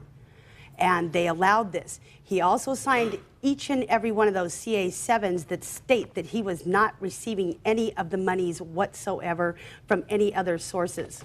On each of those papers, on the back of it, he has his signature that says that he did not receive any other monies. She'd bring papers up to me and say, sign them. I'd sign them. I mean, she was supposedly be my wife. I was going to be happy the rest of my life. I had no idea. And he was supposedly only supposed to have 6 months to live. Judge Judy continues in a moment. So you were not only getting paid from the saloon. You were getting paid from the federal government under VA benefits. You were getting paid from the city, state, and federal government welfare benefits. You were making out like a bandit. You make out better than me. Real cases, real people. Judge Judy. Diane Wade claims her ex-husband, Vietnam vet Leonard Wade, owes her for her welfare, assault, and damage to her home. You're receiving almost $1,200 a month from the Veterans Administration for a disability. Yes, ma'am. Is that right? Non-Hodgkin's lymphoma. Ah.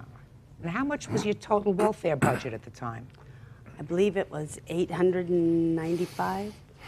So between the two of you not working, you're bringing in $2,000 a month free and clear, right? No taxes, no nothing, plus you're living in Section 8 housing. Is that right? I had no clue he was receiving this VA benefit. This is news to me. I don't believe you. I'm going to tell you why I don't believe you. Because if his mail is coming to the house and you were so concerned about his situation with the VA, concerned enough to go down to welfare, help him sign up, contact the Veterans Administration, go over there. It is unlikely that a woman who is that clever would not look at mail coming into the house and say... He has a P.O. box. And say, I wonder what this is. He has a P.O. box. And it's also interesting to me that if you knew he was not getting, according to you, adequate care by the VA, that you would say, well, if he's getting certain benefits from the Veteran Administration, aren't you getting any money from the Veterans Administration? I did not receive any of his VA stuff. His VA stuff went to a P.O. box. Ma'am? Yes. Would you like to look at the checks she's received? Absolutely. That Direct was deposit. later on. Absolutely. Started in 96, all the way through At 97 the end of and 96. 98. Absolutely. At the end of 96. November of 96. That's right. $2,235. We started receiving at the end of 96. Yeah. Also, Your Honor, Miss Wade received a check for approximately $7,800 at her address. He's lying. She gave it to her mother. Her mother, in turn, put it in her safety deposit box. My witness will verify that I had to go to the bank with her mother and sign the check and give Miss Wade half of the check. Does that sound familiar to you, Miss Wade? No, it does Nothing not sa- say none of that. Just a second. Does $7,800 sound familiar to you that was received by you in a check? No, it was not received by me. Who was it received by? It was received by my mother at my mother's house. It was received by your mother in your mother's house from the Veterans Administration for $7,800. Yes, ma'am. Right. She told me about it. I told him. He went and got it. He spent it on himself. Well, look, first you say Yes, no, you then you did. say first you say no, then when I catch you, you say yes. Sounds to me. Let me just see the dates. Let me just get a date from you, madam.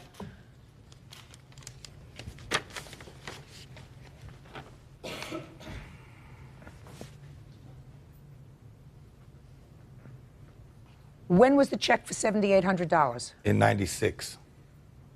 See, what had happened was Miss Wade had kicked me out of my house, told me not to come back. She changed my address, my postal address. That's why I had to go and get a box from the post office. Yeah. At the time, I was living... What was the $7,800 for? From the veterans. Well, that's a big check. Yes, ma'am, it was. It From was the time because you she- sign up to the time you receive your money, they add it all up. Okay, so there was a delay in getting your benefits, Yes, and the $7,800 was for a period of time prior to 96, Right. when you got the check. Yes, ma'am. Is that right? Yes, ma'am. Now, sir, step up here. State your name. Dean Langley, ma'am. Langley? Yes, ma'am. Mr. Langley, do you remember in what month and year this $7,800 transaction took place when you went to a safety deposit box? Well, Lonnie was staying with me. It was, I think it was in the spring, but I remember going to the bank with him to cash a check, and he tried to get a receipt from her mother, and she wouldn't give him a receipt, but she had to have half of that money. You mean the plaintiff's mother? Yes, ma'am. It was in the spring of 96? Yes, ma'am. Well, Ms. Wade, that should cover the $30-some-odd $100 that welfare is suing you for. No, it doesn't. I did not receive any of those monies at all. I never received anything. I never even saw the check. It You may went have to not my have- mother's house. My mother contacted me. I contacted him. He went down. He cashed the check. He bought himself a truck. Just he a bought second. himself a trailer. Just a second. Is what you're telling me that your mother never received this half of that money? No. Give me your mother's phone number. Now, Mr. Langley. Yes, ma'am. Miss Miller was there with you at the bank? Yes, yes, her Was mother she? was. Why don't you have a seat? Thank you.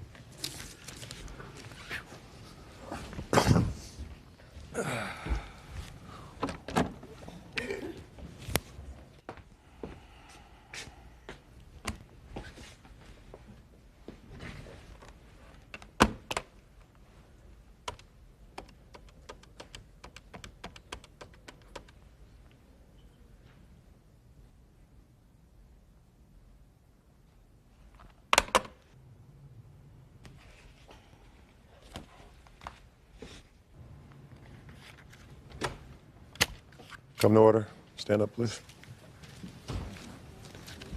Miss Miller, does your mother work? Yes, she does. Give me your work number, please. I don't know that number at this Well, think hard. Who does she work for? Now, Franchise what do you give me tax- her home phone number for if you know she's not home? Franchise Tax Board.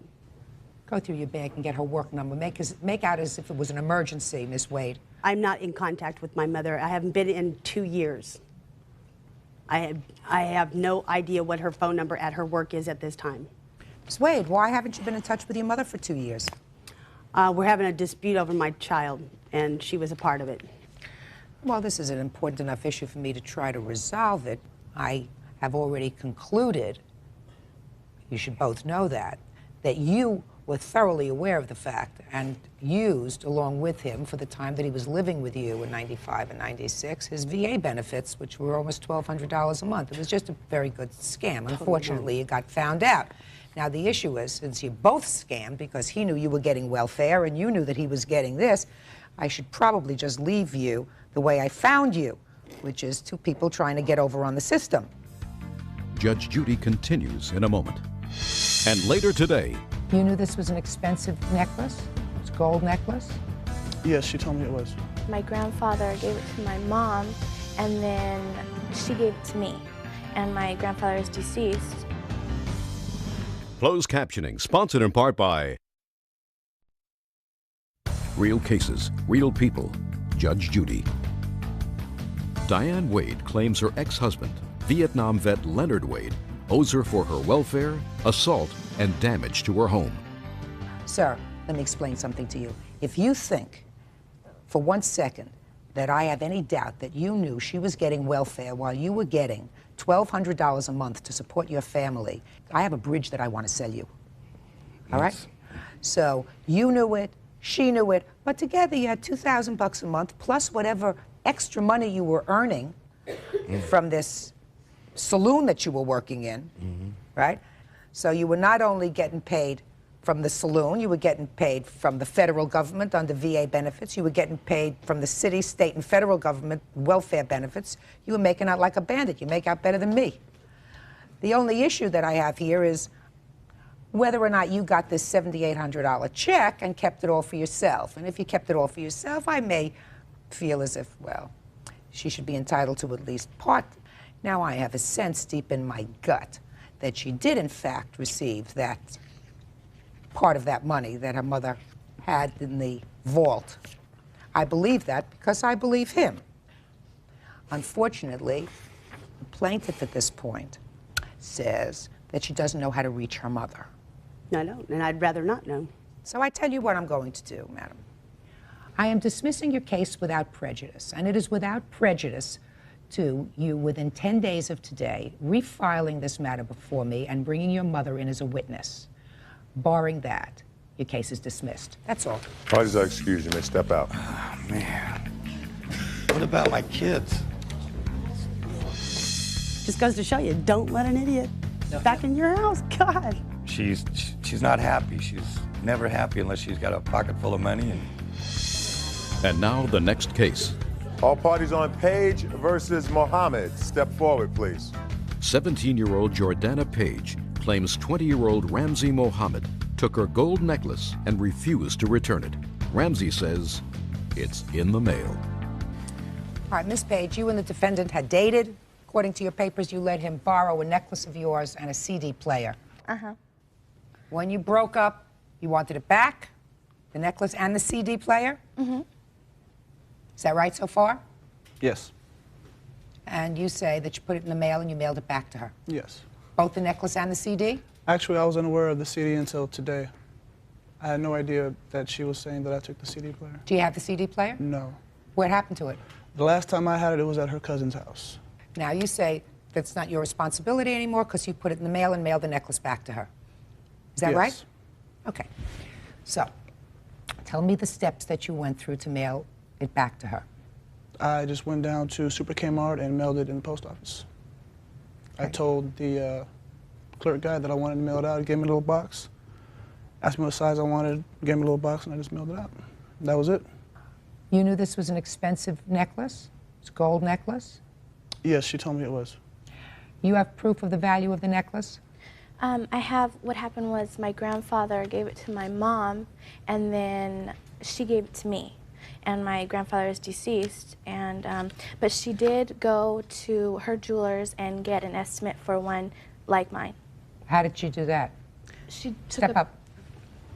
How did you do that? Your Honor, I went to Bainbridge and I asked the lady that usually helps me to see if they have something like it was similar to my daughter's, and she said yes, and we looked at the price, and I said, would you mind putting on writing how much that's worth and how much that, and this Do you have a picture of the necklace? Mm-hmm. Can Yes, I see it, please?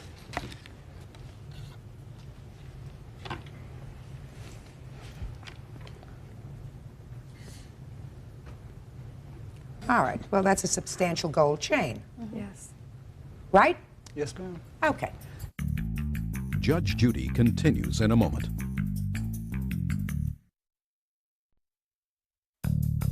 Want justice? Call 1-888-800-JUDY. On the internet, judgejudy.com. So, Mr. Mohammed, let me tell you what you have to do if you're acting responsibly. You borrowed this gold chain. The chain was a valuable one. You were told to return it. It's your responsibility to return it in such a fashion that best ensures that you receive it, which means that you send it registered mail and you insure it. You just don't put it in a box. Correct. If you did it at all, and send it through the mail. It's like putting it in an envelope. You know, you put it in a little envelope and you send, you know, send me back my $5,000. Sure, I'll put the $5,000 in an envelope and send it back to you. I'm sorry you didn't get it, right? Yes, ma'am. Judgment for the plaintiff, $700, that's all. Parties are excused. You may step out. Judge Judy continues in a moment. And on the next Judge Judy.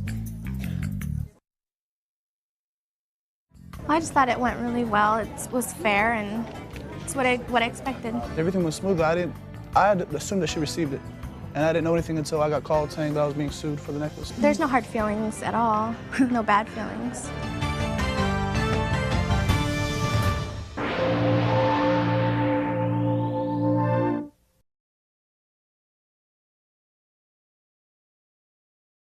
Specialist Lorraine Mendez is suing photographer John Barker, 32, for taking terrible pictures at her wedding. John is countersuing Lorraine for breaking their contract and not paying him. Order. All rise.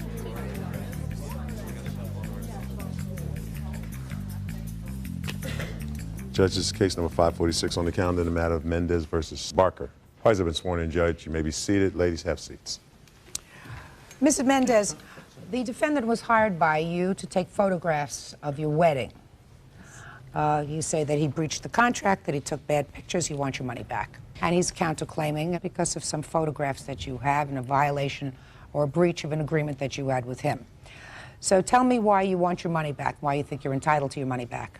Well, first of all, I started planning my wedding in March of '98. Just tell me how he, listen, I don't have time for the whole wedding plan. Just tell me, how did he breach your contract? Well, he what I came did, there, correct? Yeah, he was late he to the came reception. There, he took photographs, and he gave you photographs. Right. And your complaint is that they weren't good photographs. Right. Is that how you say he breached your contract? Yes, when I called him back, I told him that we needed to come to some kind of compromise because the pictures were awful. So your claim against him is that he took bad pictures, correct? And he wouldn't enlarge them like he said he would as part of the contract. His counterclaim is that at some point you said to him you weren't satisfied and you wanted the proofs. And he said you can have the proofs for 5 days. Is That's that right? Your Honor. Yes, ma'am. To look at, to make a decision as to what pictures I assume you want enlarged, That's exactly right. which is standard fare. Well, he You gave take, us- just a second, which is pretty standard. And according to his counterclaim, you kept the pictures for 2 months, where you had an agreement that is signed that you would return them within 5 days. That's your counterclaim, Yes, ma'am. which we're going to get to in a minute. So first thing I want you to do is show me the pictures, because that's the basis of your claim against him. Show me all the pictures, not just a few, not just a few. How many pictures did you take, sir? I took 172, Your Honor. Okay. Which this 100 was part of the contract, 72 he took on his own. And those are the 72 that he gave me and told me I had to return within 5 days. She needs a variety of photos to pick her 100. That's why I didn't want to lock her into 100. He's absolutely right. That's the way it goes. He says he'll give you 100 to choose from, but they take more so that you can have a lot more to choose from, so that you're not stuck with those. And I called him on Friday to come pick up his pictures between 2 and 4, like he specified me a date to go and pick him up. Just a second, you're talking too fast. Right now I'm looking at the pictures. These are the pictures he gave you. Those and these. Well, I want to take a look at all of them. These are the 72 extra ones he took. That's not complete. No, he didn't take 72 extra. What he did was he gave you 172 pictures, Miss Right. Mendez. Right. He gave you 172 pictures. He says, pick 100. These aren't the extras. Did you put these in the book, or did he? He did. That's why I thought those were the main ones that he was going to... So he put these in the book? He organized Right, Your it. Honor, but that doesn't... All right, shh. And this is the contract where he was going to enlarge them. Just a second. He's prepared to enlarge them. You didn't return the pictures on time. Well, I called him... Just a second. I'll get to you. I called him.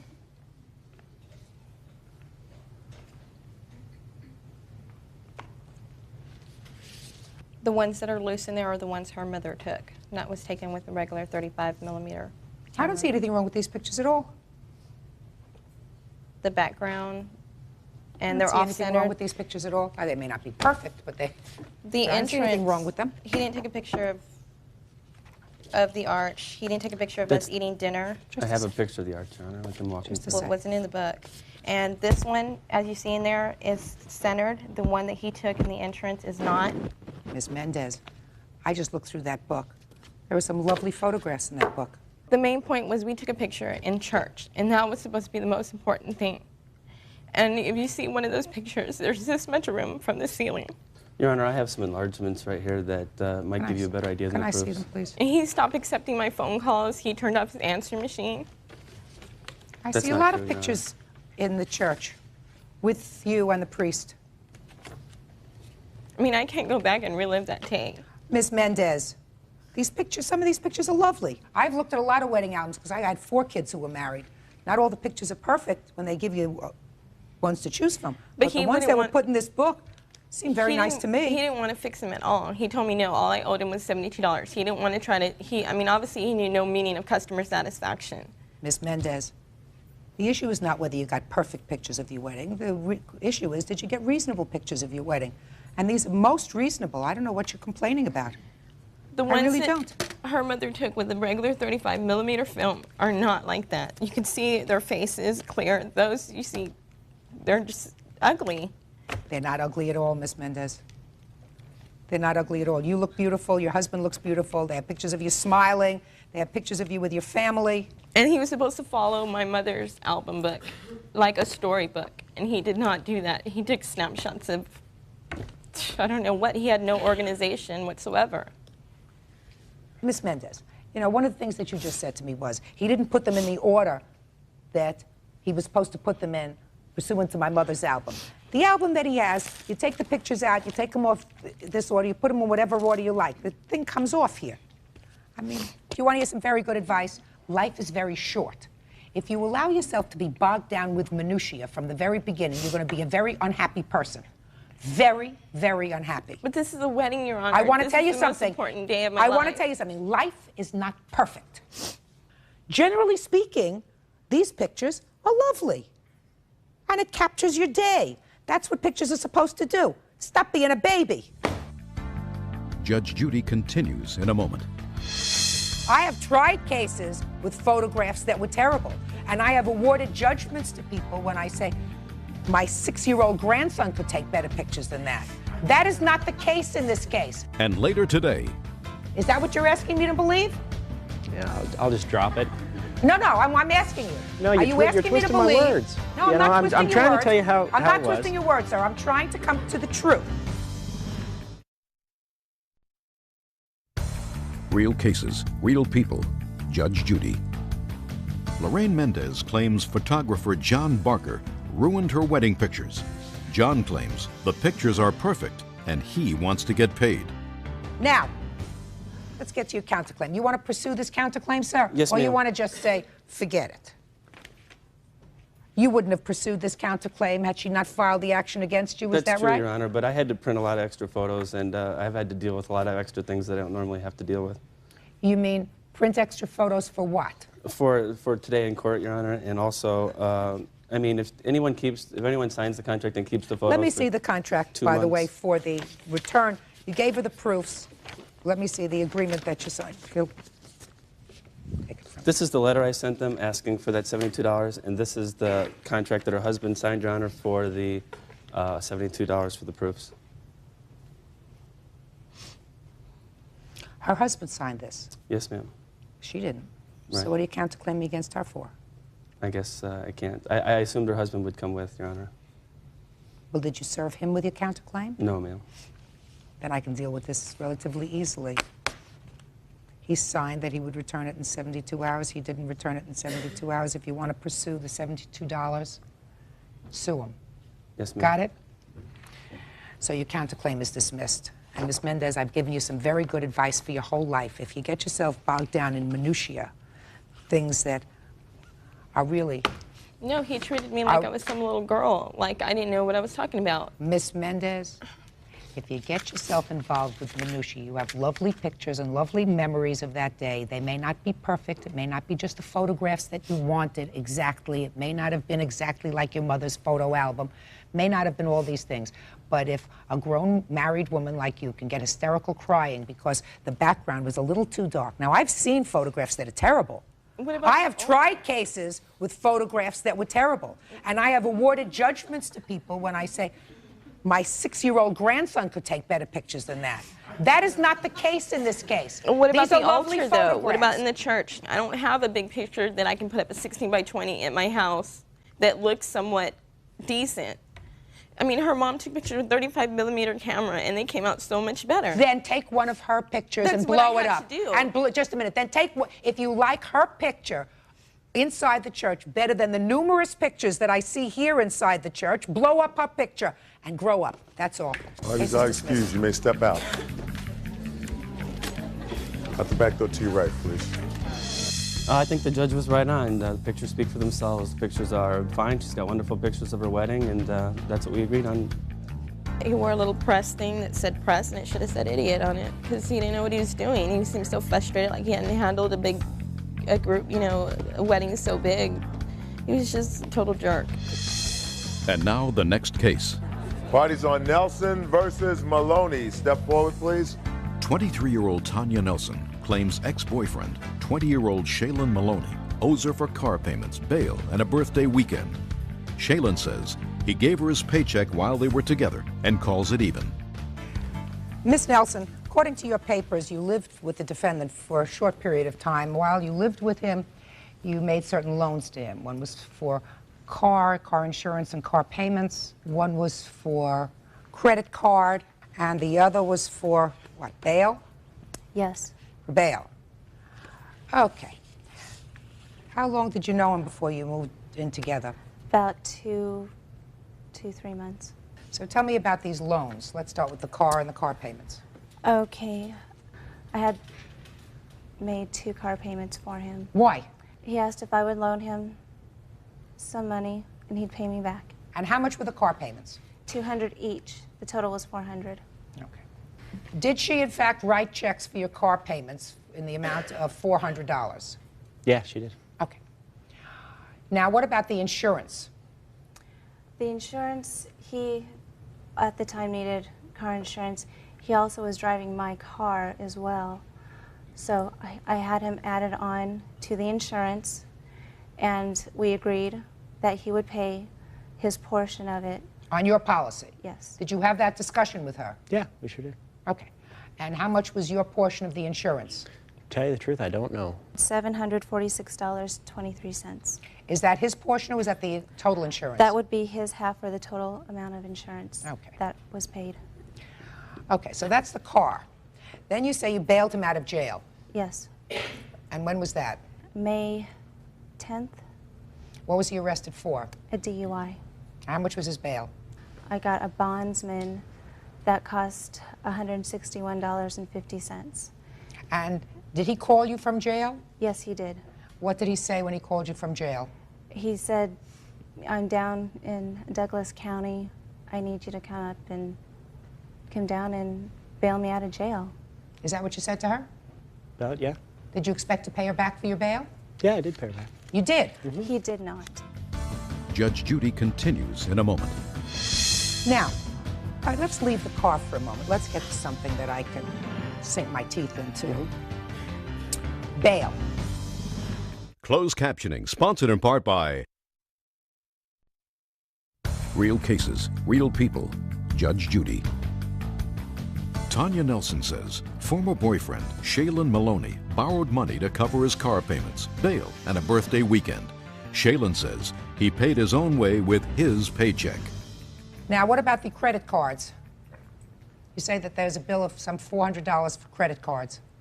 Yes, for a weekend that we took. I charged a rental car, our rooms, food, everything. And when we got back, I'd add up the total and he would pay half. Is that what your arrangement was? Yes, it was. And you talked about that? Yes. What was the total credit card bill for that? $477.86. And he was supposed to pay for half of that? Yes. Now, sir, you say you don't owe her any money. That's correct. Explain it to me. At the time, I didn't have a checking account. I signed all my paychecks over to her to cover rent, all the expenses, the bills, you know, that kind of thing. Pretty much I just trust her with my money, which was kind of silly. How much was your paycheck, sir? $600, $700 a piece. Every 2 weeks? Yeah. We were paid at that time on a weekly basis. Okay, just a second. Your financial arrangement with her, according to you, Mr. Maloney, was that you would turn over your paycheck to her, she would pay all the household bills. Yeah. And you must have had a certain amount of pocket money that you took out. Pretty much. How did you get your pocket money? Selling cars. I sold one of my cars. Lots of different places. So your arrangement with her was you had certain fixed expenses. You had rent, right? Yes. You had utilities. Yep. You had food, Mm-hmm. right? Yes, ma'am. Okay. Now, did she have a car? Yes. And when you figured out the rent, utilities, and everything else, did you figure in your car payments? Yeah. Now, is what you're telling me for the time that you lived together, you never made any of your own car payments? No, that's not what I'm telling you. We only lived together for about 3 months. Right. Now, she's only claiming that she gave you money for 2 car payments. How did you pay for the car for the other month, according to you? Well, sometimes I skipped months. I sold my Mustang, and I paid part of it off then. That Mustang was not yours. That was your sister's. Actually, it's a long story. Okay. Now, all right, let's leave the car for a moment. Let's get to something that I can sink my teeth into. Mm-hmm. Bail. Okay. Now, bail is not a fixed expense that one has. No. Now, at the time that you were arrested for DUI, were you employed? Yes. And what month was that? I believe it was March. May. Okay. Were you working in May? Yeah, I was working. So you were working. And all the time that you were living together, you would turn over your check to her? Yes. No, it was not the entire time. It lasted for about a month. Which month? February.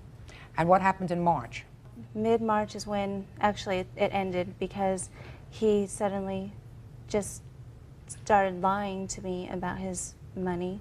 When did you go on this vacation? The 13th through the 15th. Of March? Of March.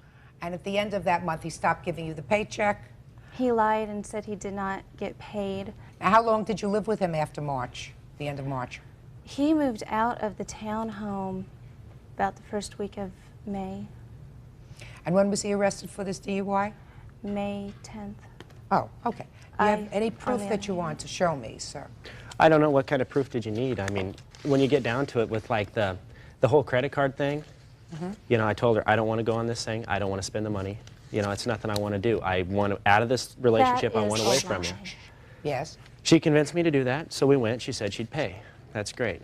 You know, we went, and after that it ended. It didn't work out. And then I moved out of the house. You know, I continued to pay my share of the bills, my rent, that kind of thing, because even though I wasn't living there, I was still responsible for the lease. But you were not living there after March. Yeah. And yet you called her in May when you were arrested. Judge Judy continues in a moment.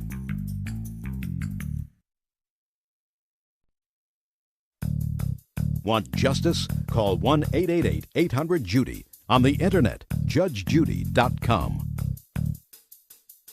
Now, if you were not living in the house at that time, Mr. Maloney, how can you say, sir, that you were turning over your paycheck to her and that all of these bills, including your bail bill, she should have taken out of the money you were giving her? Well, the thing was with March that you said, I didn't move out. May.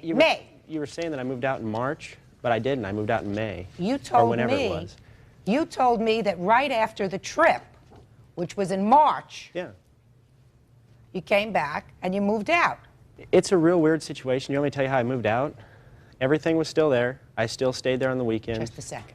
Mr. Maloney, my family if was everything was still there and you still stayed there on the weekend, are you asking me to believe, sir, that you continued to turn over to Miss Nelson your paycheck? Is that what you're asking me to believe? Yeah, I'll just drop it. No, I'm asking you. No, are you asking me to believe? My words. No, I'm not twisting your words. I'm trying words. to tell you how I'm it not was. twisting your words, sir. I'm trying to come to the truth. Are you telling me that after you no longer were living full-time with the plaintiff, you continued to give her your paycheck? The answer is either yes or no. That would be a no, but I did Good. pay her. I've heard enough. Do me a favor, Bird. Add up this money, will you please? $400. $746. $161 and $238. Grand total.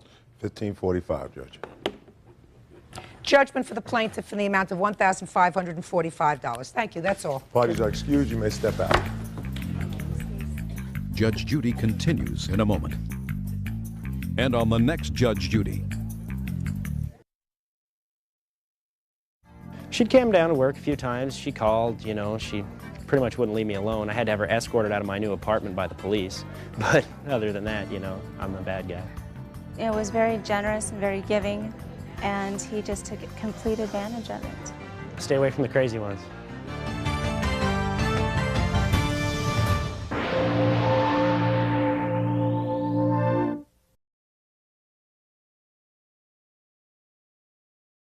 Friend, 26-year-old Antonetta Margiata shouted profanities at another driver. The other driver answered by hitting Wanda's car. Wanda wants Antonetta to pay for the damage. Order. All rise.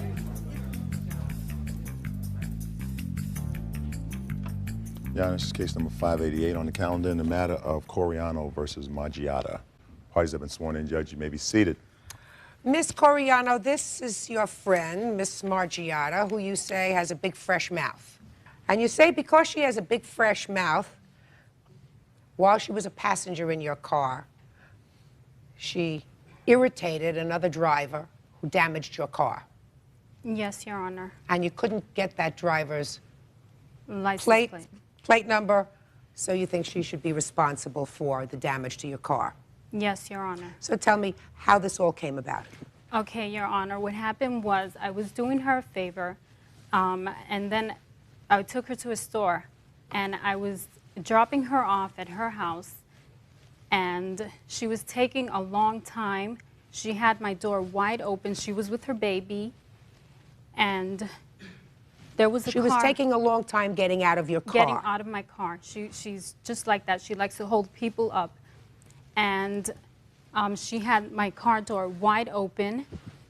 And then there was a car who stopped. He was waiting patiently. And then she aggravated the situation. She cursed him out, yelling out all kind of profanities. And then he decided he was not going to wait. And he ran into my door, bending my door. And he turned the corner, and I was unable to see his license plate. When you let her out of the car, she was getting out on which side of the car? The right side. Is that the traffic side? It's a one-way street. So she was getting out the traffic side because she was sitting in the front seat? She was sitting in the back seat because she had her baby. Well, if she had gotten out the other side of the car, she wouldn't have been in the traffic lane. Is that right? Correct, but there was Don't say but. If you had gotten out of the other side of the car, you wouldn't have been in the traffic lane. Yes, so the but there door. was no... I'm not finished. My mouth is still moving.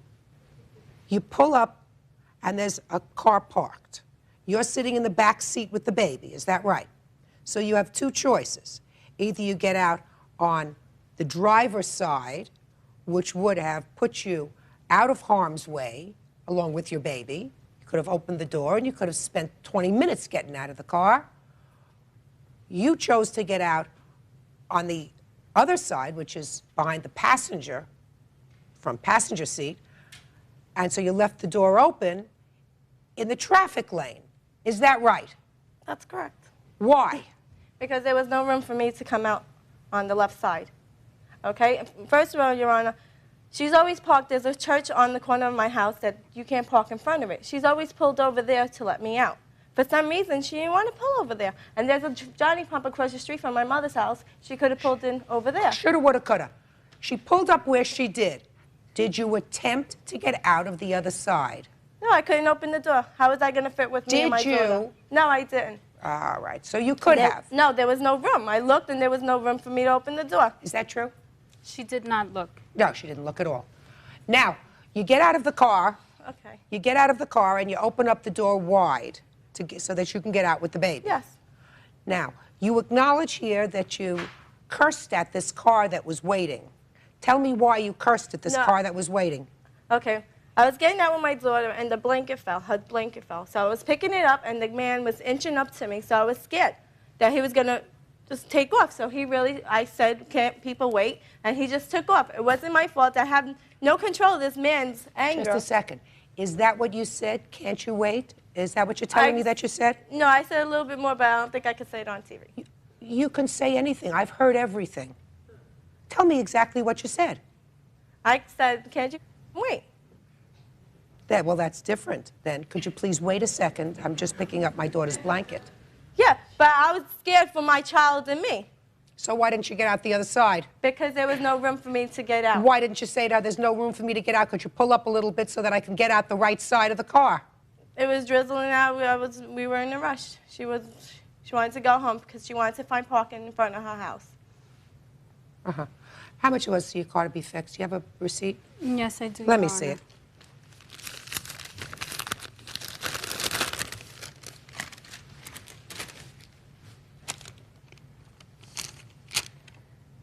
Are you still friends with each other? No. When did you ask her to help pay this bill? I asked her when the mechanic told me how much the price was. And she didn't ask me how much. You did not tell me. She didn't even want to tell her husband because he's the one that's working right now. Yeah, and we just had a baby, Wanda. Okay, because she put the baby in danger. No, you put the baby in danger. You're the one that would double park. No, you're the one that double park. Miss Marchiata. Excuse me. Miss Marchiata. She's the one that double parked. No, listen to me, madam. Listen to me. You have to take responsibility for your own actions. If you're in a car, she has to take responsibility of her own actions. Are you trying to speak over me? No. Don't do it. Judge Judy continues in a moment. You didn't want her to tell your fiancé. No. Just a second, because you didn't want your fiancé to get angry with her? Yes. You are a wonderful person. We have to give her some sort of an award. No, and a testimonial dinner, perhaps. And later today. What kind of bike were you supposed to receive? It's a Yamaha dirt bike. I paid $500 for it. And that's what you're suing for? I want to replace it. The replacement cost is between $1,000 and $1,200. Yeah, right. Real cases, real people. Judge Judy. Wanda Coriano is suing former best friend Antonetta Margiata for shouting at another driver, causing that driver to hit Wanda's car. If I'm driving in a car with someone, even if I'm driving in the car with my husband, which occasionally happens, and he pulls up and I have to run out of the car. And sometimes men don't pay attention. They drop you off in front of a large puddle. They drop you off in front of a large grate. You know, they don't pay attention. They'll say, open the car door, and they pull up next to a mailbox so that you can't get out. So you use your words. And you say, could you please pull up a little bit so that I can get out of the car and I don't have to get out of the car in traffic? Now, I've said that to my husband.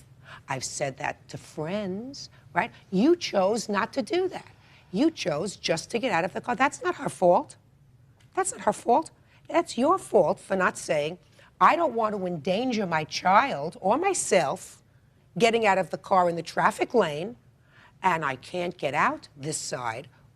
The truth of the matter is, I don't even think you looked. But let's say you looked, and you couldn't open up the car door because you tried and you couldn't get out with your daughter. So you say, could you pull up a little bit in between the parked cars so that I can just get out and open the car a little bit more so I'm not endangering anybody? You chose not to do that. Well, you have a certain responsibility. I also think, Ms. Coriano, that you have a certain responsibility. You saw her getting out of the car on that side. Right? You had a certain responsibility to say to her, close that door of my car, and I'll pull up and you get out this side because I don't want you or I don't want my car injured. You think you have that kind of responsibility? Yes, Your Honor. Okay. I do too. She doesn't think she has any responsibility. She has half the responsibility. Can I say something about her asking me for the money? Sure. Okay.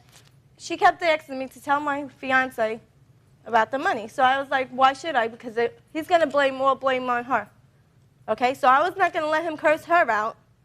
So I was decent enough as a friend not to let him know that she let me out and this happened. But she was just a minute. So let me understand this. You didn't want her to tell your fiancé. No. Just a second, Okay. because you didn't want your fiancé to get angry with her? Yes. You are a wonderful person. We have to give her some sort of an award. No, and a testimonial dinner, perhaps.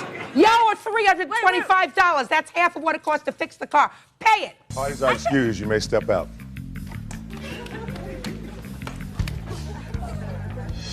Okay, she was taking a long time getting out of my car. Hello, I had the baby in my arms. She didn't even want to tell her husband because she knows if she would have told her husband, he would have been upset at her because she put the baby in danger by cursing. He would have get the mad driver. at you, Wanza. It's not your turn, so keep your mouth shut. I just think she's a mean old witch. She don't have no friends. She's never gonna have any friends because of this case. And now the next case. All parties on Ellefson versus Jennings. Step forward, please. 41-year-old real estate agent David Ellefson is suing his ex-wife, 38-year-old Cheryl Ellefson, for his Yamaha dirt bike. Cheryl is countersuing for dental bills. Mr. Ellefson, how long were you married to the defendant? 18 years. You have children together? 4. How old are the children? They range from not 10 years old to 18. Are they all living at home? Yes. With their mother? With their mother, yes. Your complaint is, sir, that according to your judgment of divorce, you were supposed to receive a certain bike, and that the defendant said she doesn't have it. What kind of bike were you supposed to receive? It's a Yamaha dirt bike. Yeah, she said that it was stolen when the officer accompanied me to the house. Okay, so you were supposed to receive this Yamaha dirt bike. When was it purchased? I'm not quite sure. I don't have the receipt because it was at the house. Probably, year? Yeah, probably a year before, a year and a half. What year was it purchased in? 1996, 1997? Excuse me. It would have been about 94. And how much was it purchased for, sir? I paid $500 for it. And that's what you're suing for? I want to replace it. The replacement cost is about between $1,000 and $1,200. Yeah, right. You paid $500 for it in 1994. It's the only dirt bike in creation that appreciates in value. You want $1,000 or $1,200 to replace it? How many dirt bikes do you have? I had about 10 at the house. How many do you have now? None. What happened to all the other ones? I've had to sell them off. Okay, so I assume that that's what you would want to do with this one, sell it. No. This one you had a sentimental attachment to. No, it's the one I liked, yeah. Okay. You have a cross complaint. Is that right? Yes. Are you nervous? Yes, I'm very nervous. Don't be nervous. Your cross complaint is for two things. First, for a dental bill for one of your children. And then you say something about a van that was purchased jointly by the two of you. Yes. That the defendant allowed to be repossessed? Yes. Does that sound familiar to you? Didn't allow it, it happened. It wasn't something I allowed. Was the van given to you in the divorce decree? Yes, All right. What year van was this? 96. And you didn't make payments on it? I couldn't make the payments on it. You didn't make the payments on it. The bank's not interested in whether you could or whether you couldn't. You didn't. I couldn't make them, no. So they repossessed it. They did. And they sold it at auction. I believe so. And as a result of that, there was a deficit in the amount of the loan. Is that right? Yes.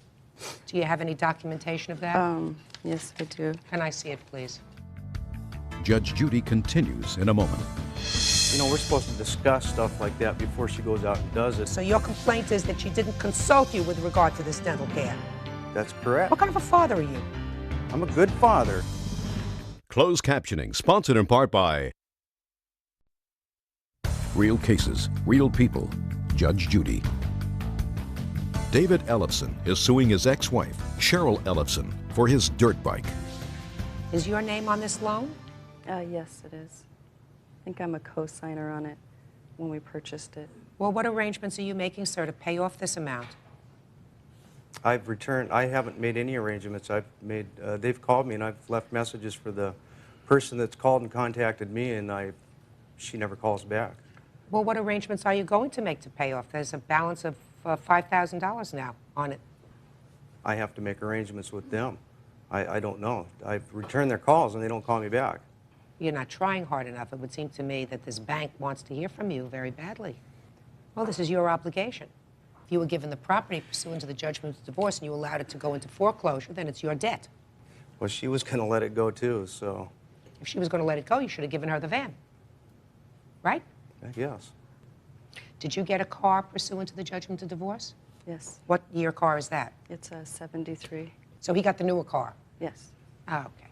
She got the Mercedes. Is that a 73 Mercedes? Yes. Sports coupe. No. It's 25 years old. It still runs okay? Yes. Okay. What about the dental bills for the child? I took the kids to the dentist just for a routine 6-month check. So they had their teeth cleaned, and then 2 of our boys had to have some work done. And when I got the bill, I have paperwork, shows that they did not accept my insurance. So why? Because I just have Basic Health Plus for the kids, and they don't cover, my dentist does not accept that insurance. Okay. What does your divorce decree provide with regard to the children's medical and dental needs? Are the parties to share the cost? Yes. Let me see. Yeah, but what I brought you, Your Honor, is it states that she's supposed to, we're supposed to discuss stuff like that before she goes out and does it. Just a second. You're talking about major decisions concerning the welfare of the children shall not be made without agreement? Yes. Is that what you're talking about? Well, let me ask you this question, sir. Your children have always had regular dental checkups, is that right? That's correct. And when we were Just a not on second. insurance, we always took them to the, to the hygiene schools or something Just for a teeth second. cleaning. Just a second. I'm not talking about teeth cleaning. I'm talking about fixing their cavities and having a regular dental check. The children always went for either their checkups every year or every 6 months? That's correct. Well, that's what she continued to do. So your complaint is that she didn't consult you with regard to this dental care. That's correct. What kind of a father are you? I'm a good father. How much child support do you pay? $1,200. Do you pay it? Yes. Does he pay it? Yes, I usually get it towards the end of the month. It's late, but he does pay it. Okay. What kind of work do you do? I was going to school. I hadn't worked when we were married. So I went to college, and since our divorce, I quit that, and I clean houses. Okay. Do you have the bill from the dentist? Yes, I do.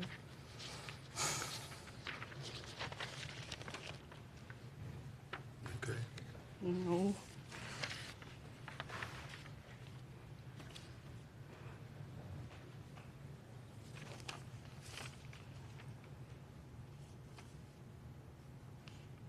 Your agreement provides that each of you are responsible for half of the children's non-covered medical and dental? No, because he makes quite a bit more than I do. In the divorce decree, I have that. I pay 8%, and he pays the remainder. Judge Judy continues in a moment.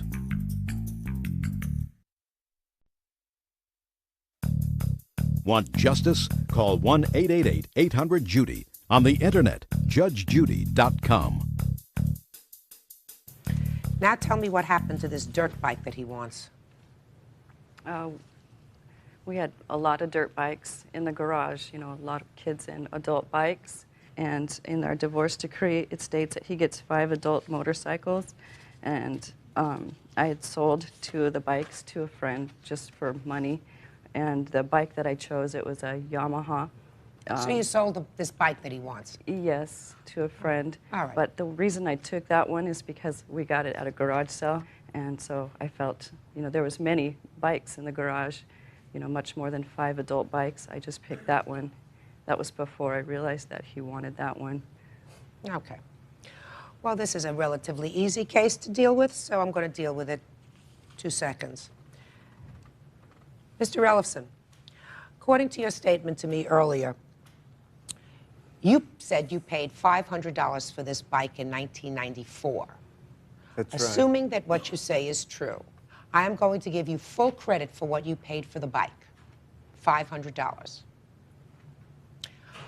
On the counterclaim that I have, however, your former wife has demonstrated to my satisfaction that you owe her $6,006, $847.62 for the children's dental care, and the amount that you stuck her with regard to this van that you allowed to be repossessed, $5,159.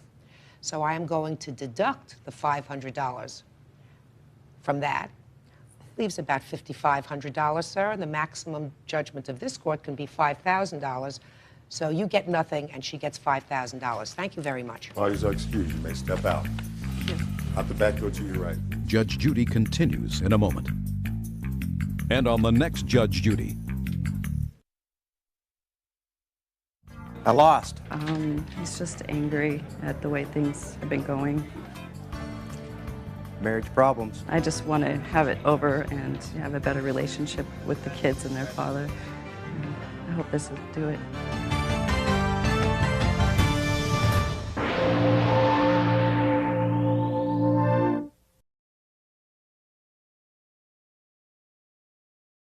"20-year-old Anna Marie Anderson for the return of a wedding gift, a 1988 Monte Carlo."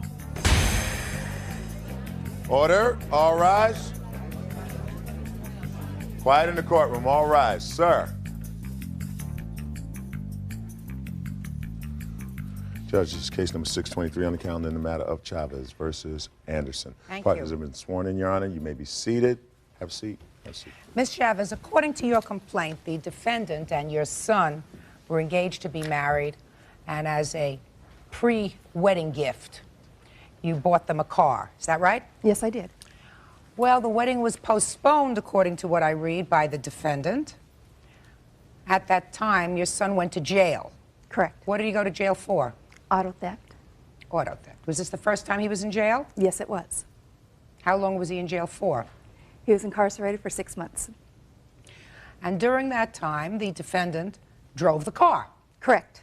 With everybody's permission. Correct. Then your son got out of jail and he wanted the car back, or you wanted Correct. the car back because they weren't getting married anymore. Correct. Probably wise. You found out that the defendant had registered the car in her own name, whereas it had previously been registered in both names. Is that right? Correct. It was registered as Richard Chavez and Anna Marie Chavez. Well, she wasn't a Chavez yet. No. And you want the money that you paid for the car? Correct. Why? Well, what happened is I asked Anna when she had asked me if she could borrow the car. I told her, sure, Richard's incarcerated, take the car, you have the baby, you need transportation. I So they had a understand. baby? Yes. I go, I understand, use the car, but either buy Richard out or the car has to come back because Richard has to go to work. She's like, fine, okay. So then Anna had called me after Richard was incarcerated about a month and a half later, and she had informed me that she was going to stay at her dad's, that it was going to be over. Her dad said that it had to end. You mean the relationship had to end? Correct. I'm like, fine. She goes, I want to come over to the house and pick up the rest of my things and the baby's things. I go, fine, that'll be okay, but let me know when you come over. I'd like to be at the house when you do come. She's like, well, okay. I told her, and since you're going to come and pick up the things and it's over between you and Richard, I'd like the car back. And she got real quiet, and so we ended the conversation. That was it. So then about 2 weeks passed by, didn't hear anything. All of a sudden on my cell phone, I get a message. Anna had called and said, I'm on my way to your house. I'll be there in 5 minutes. Which I was at work. She got to the house. Everything was gone. You mean I her called things? her back. All her things, the baby's things, everything. They had been living with you? Yes. Okay. So then I had tried calling her, which she wouldn't answer her cell phone number. I called her house, no answer. So I drove up there and asked her, what was the deal? I asked her that I wanted to be there when she came to the house, what was going on. I asked her for the car at the time.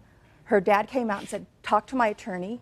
I'm like, no, I want to talk and find out what's going on. I want to know why Anna came to the house without my permission, without me being there. I go, it's only fair. I bent over backwards for that year that Anna lived with me to make life simple for her. And her dad, well, I don't want to talk to you. I don't want to talk to you. Tried shutting his electric gate. That's really not important. That's really not important. You didn't get the car back. No. And you think you're entitled to the car back? Correct. Why? Because it was a wedding gift and the wedding never took place.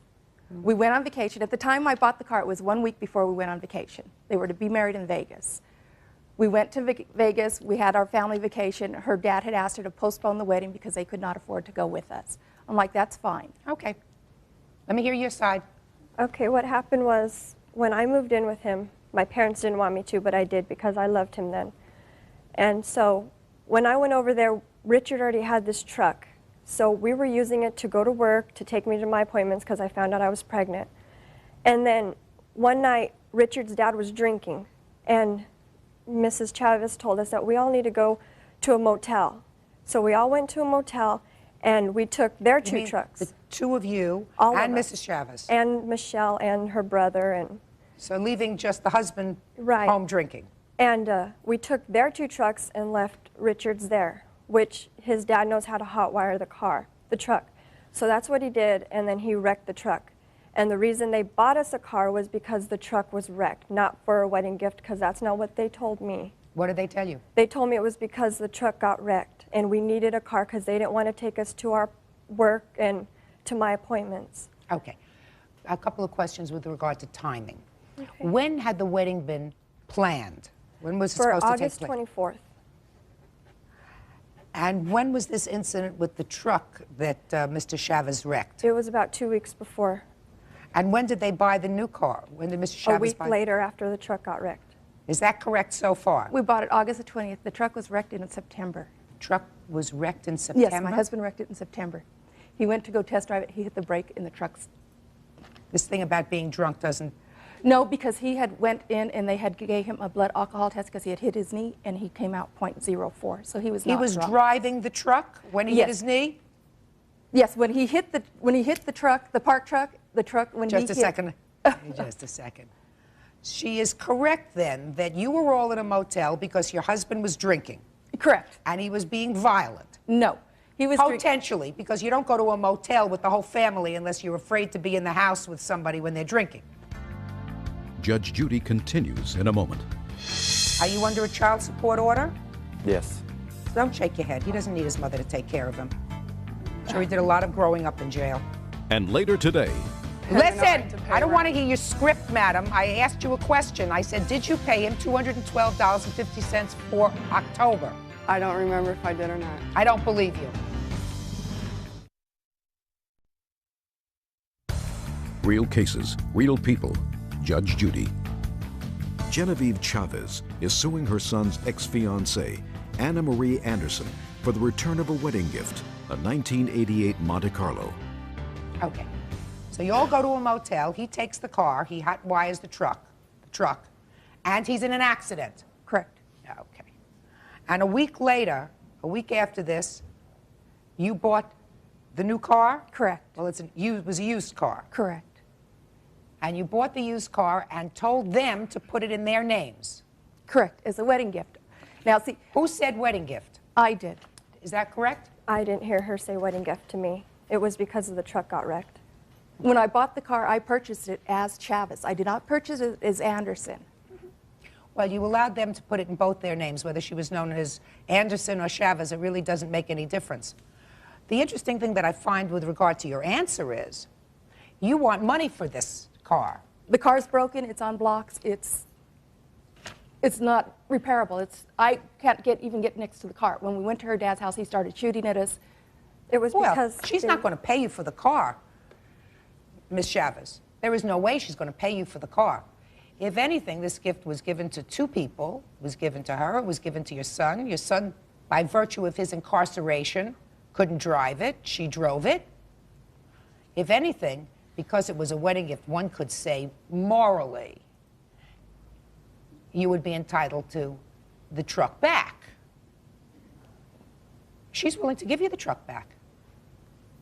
Is that right? That's what you said? No, she did not. I told Richard, because he told me that his mother was going to sue my dad. And I said, if you guys want the car so bad, you can have it. And he said, no, my mom wants money. They didn't want the car. Is this Richard? Your Honor. Is that you? Step up here.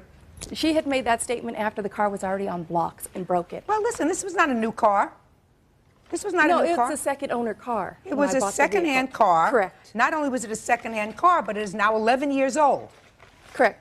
I have the police report here stating when I went over there to get the car, she refused to give it to me. Well, but she says right now, she says if you threatened to sue her, you told her she could have you could have the car. The car wasn't running, needs a new transmission. The car's 11 years old. She's not going to pay you what you bought for it, what you paid for it.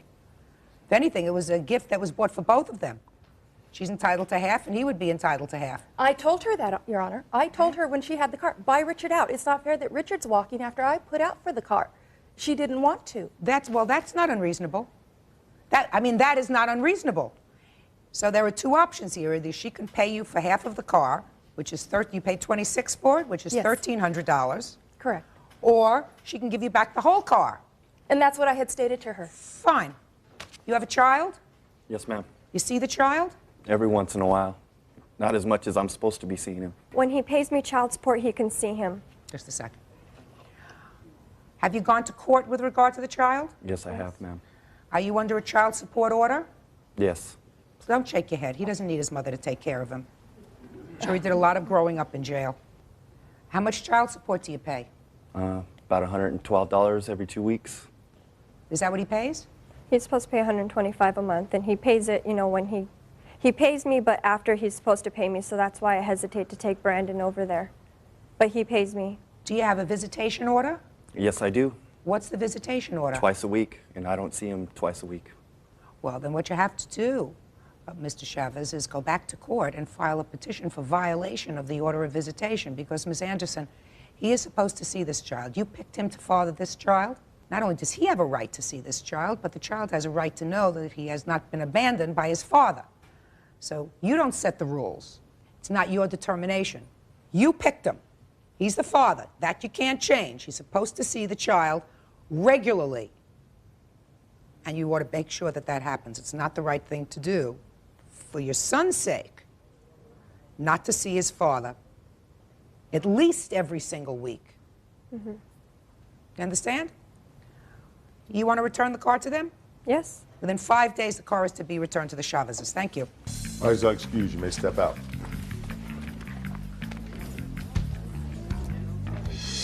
They just care about money. That's all they've ever cared about. That's all they ever talk about is money. She talks about that all we talk about is money, but when Anna lived in my house, she sure did enjoy spending it. I would like him to be a part of my child's life because he needs a father, but if he's going to, act the same way as he did before, I don't want my son to have a father like that. He's willing to take care of his kids, and she's keeping him from his kid, and it's not fair to my nephew to be taken away from his dad the way he is. I look forward to see him every week, but she don't bring him like she's supposed to.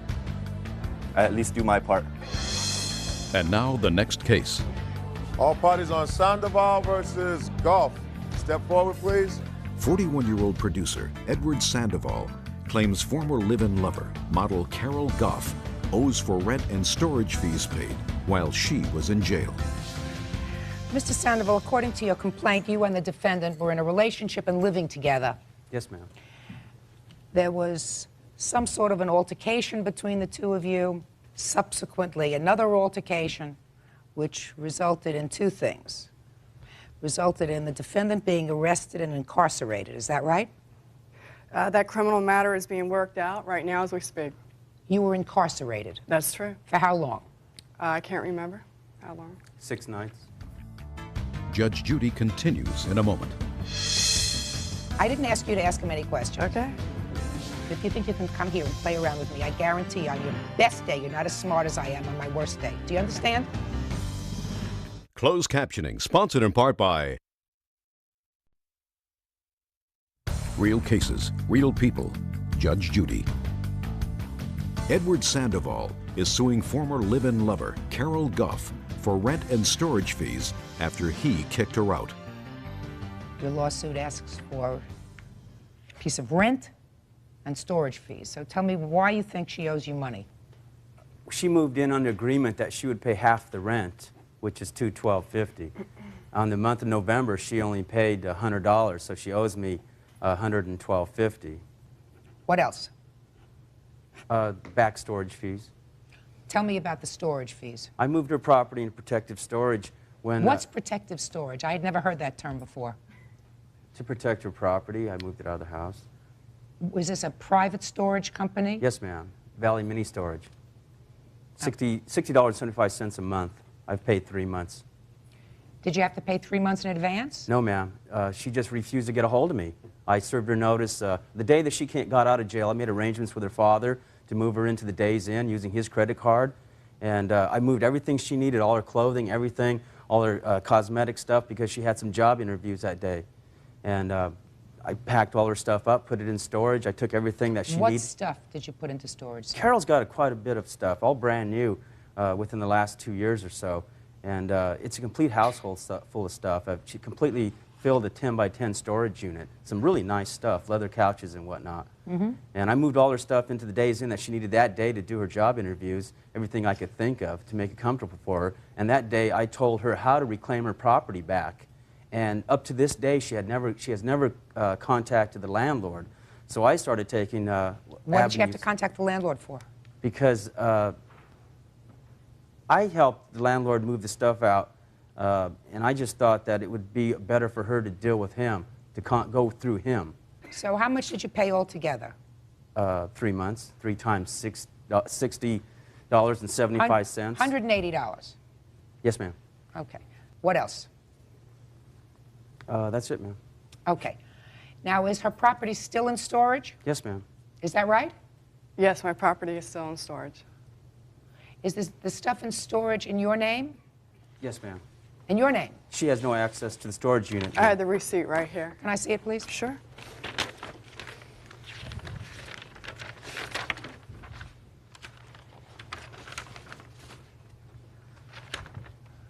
First, tell me, why were you incarcerated? That criminal matter is being worked out right now as we speak. I have a criminal lawyer. Okay. I have a couple of questions for you. Okay. This really is about only 2 items. Do you have proof that you gave him $212.50 for the rent for November? Let's see. Okay, I shouldn't have to pay rent because I was evicted and because there was no agreement between him and I that I pay rent. I did help him. When did you move into the apartment? What month? September, for the last 2 weeks of September. He moved me in. Were you there in September? Strike September. Were you there in October? I was there in October. Did you pay rent in October? There was no agreement between him Listen, and I to pay I don't rent. want to hear your script, madam. I asked you a question. I said, did you pay him $212.50 for October? Did I pay him for October? Yes. Do you have a receipt for that? All right, here we go. I didn't ask him. I asked you, did you in fact give him $212.50 for October for rent? I don't remember if I did or not. I don't believe you. How much is the entire rent? $425 per month. All right. Mr. Sandoval, did she in fact in October pay you $212.50? Yes, ma'am. She did? Yes, she did. She paid the landlord. Directly? Yes, ma'am. And she received a receipt for that. Do you have the receipt? I didn't ask you to ask him any questions. Okay. I didn't ask you to ask him any questions. If you think you can come here and play around with me, I guarantee on your best day, you're not as smart as I am on my worst day. Do you understand? Judge Judy continues in a moment.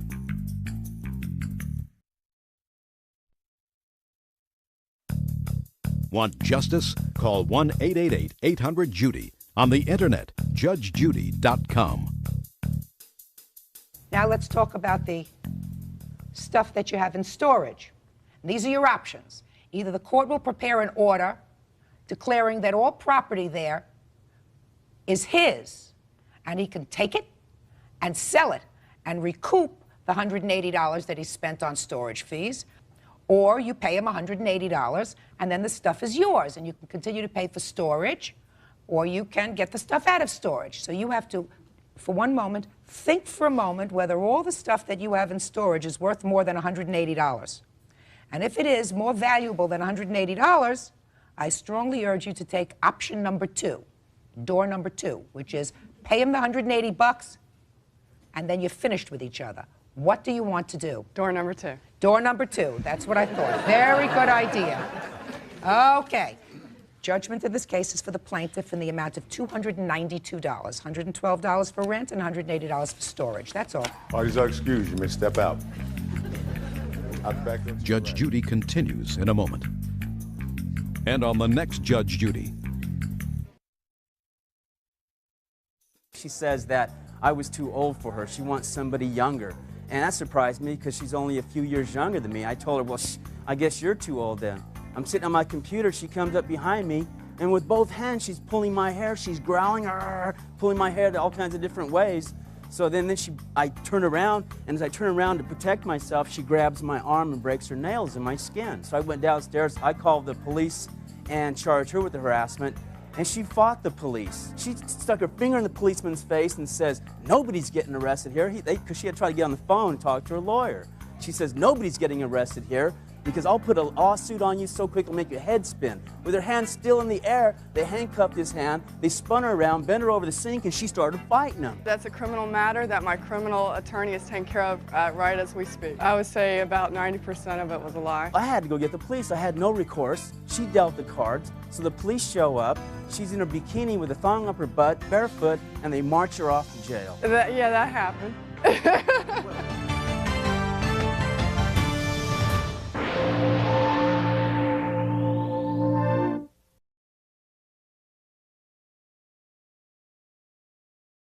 Moriarty claims flight instructor Laszlo Peterfey is responsible for his plane running out of gas, forcing him to land on a California freeway. Elliot says he now suffers from fear of flying.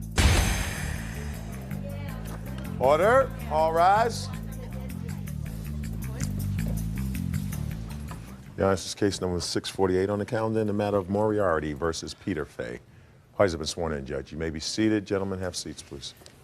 Mr. Moriarty, I really, after all these years on the bench, thought that I had seen everything until I read your complaint. You were taking flying lessons. Yes, Your Honor. From him? Yes, Your Honor. How long did you take flying lessons from him? I believe it was approximately 3 months. Had you taken flying lessons from anyone else? Not flying lessons, but a thrill ride at Torrance Airport. What? A thrill ride. Thrill ride? Right. What do you do for a living, sir? I'm an assistant manager. What kind of company? A restaurant. You get to the restaurant by driving your car? Bike. You don't have a car? No, Your Honor. How old are you? 28 now. So you were taking flying lessons, and then there came a time when you were flying solo, is that right? Yes, Your Honor. And you ran out of gas? Yes, Your Honor. And you landed on a freeway? Yes, Your Honor. And you're suing him? Yes, Your Honor. Now you can explain that to me. The explanation is this, Your Honor, that upon my entire training, I was never trained or taught on how to fuel an airplane. It's not like a car. I've asked him one time before, how do you fuel up? He told me, don't worry about it now, I'll show you later. Fuel up. Now, what do you have to do to fuel up? When you're driving a car, you pull into either one of two lanes. Either it says full service, the one that I like, or self-service, the one that I don't understand at all. And then you get out, and I've seen people, they open up the thing, and they put the thing in the thing, and you fill up your car with gas. I understand. Does it work the same way with a plane? No, Your Honor. Do you put the gas in the plane? No, Your Honor. So somebody else puts the gas in a plane? Yes, Your Honor. So you go to a plane gasoline station. No, what happens is, I guess you call somebody, either a frequency or by phone, Yes. and I was never included in... You don't want me to think you're stupid, do you? So just answer my question. Periodically, a plane needs gasoline because it doesn't fly on dreams. Right. Now, is there a gauge in the plane that it says fuel? Yes, there is, Your Honor. And it has a little stick? Because I know about that stick. With the cars today, they even talk to you. You're out of gas, you're out of gas. But I assume that they don't have that in planes. They have a gauge. You do know how to look at the gauge. Yes, Your Honor. And when it starts to get on empty, Well, I can give you the explanation. Then you say to yourself, I think I need gas. Well, here it is, Your Honor. Upon my solo cross country, I have to perform a dual cross country. Throughout that dual cross country, we did not fuel up at Santa Barbara or Santa Ynez, which... So just a second. You went together Yes. on a dual cross country Beforehand. before you went solo. Yes, Your Honor. And during that trip, you didn't fuel. No, Your Honor. We fueled up at Van Nuys, and when I made my flight plan, I put 4.5 hours, which is a direct reflection of a full tank for the type of aircraft I was flying. Now, his job as an instructor is to review my flight plan and to make sure there's no mistakes on it whatsoever. Upon his evaluation of my reviewing my flight plan, he just, I don't know, totally missed it. And we together went down, did a check, checked the airplane. I checked the fuel on the wings to make sure that it corresponds with the amount of fuel on the needle, which was approximately, if I remember correctly, about 2/3. I told him what it was in there. It was fine with him. So I'm the student, and he's the instructor. If it's fine with him, I felt, okay, then his judgment is correct. Before I got in a plane, there'd be a full tank of gas, that's for sure. I mean, if I were ever stupid enough to get in a plane unless I had to go someplace. Right, but he was totally aware of how much fuel I had. He didn't say anything about it. You have no responsibility for this. I understand from here, from your papers, that you have footage of you landing on the freeway? Yes, Your Honor. I'm dying to see that.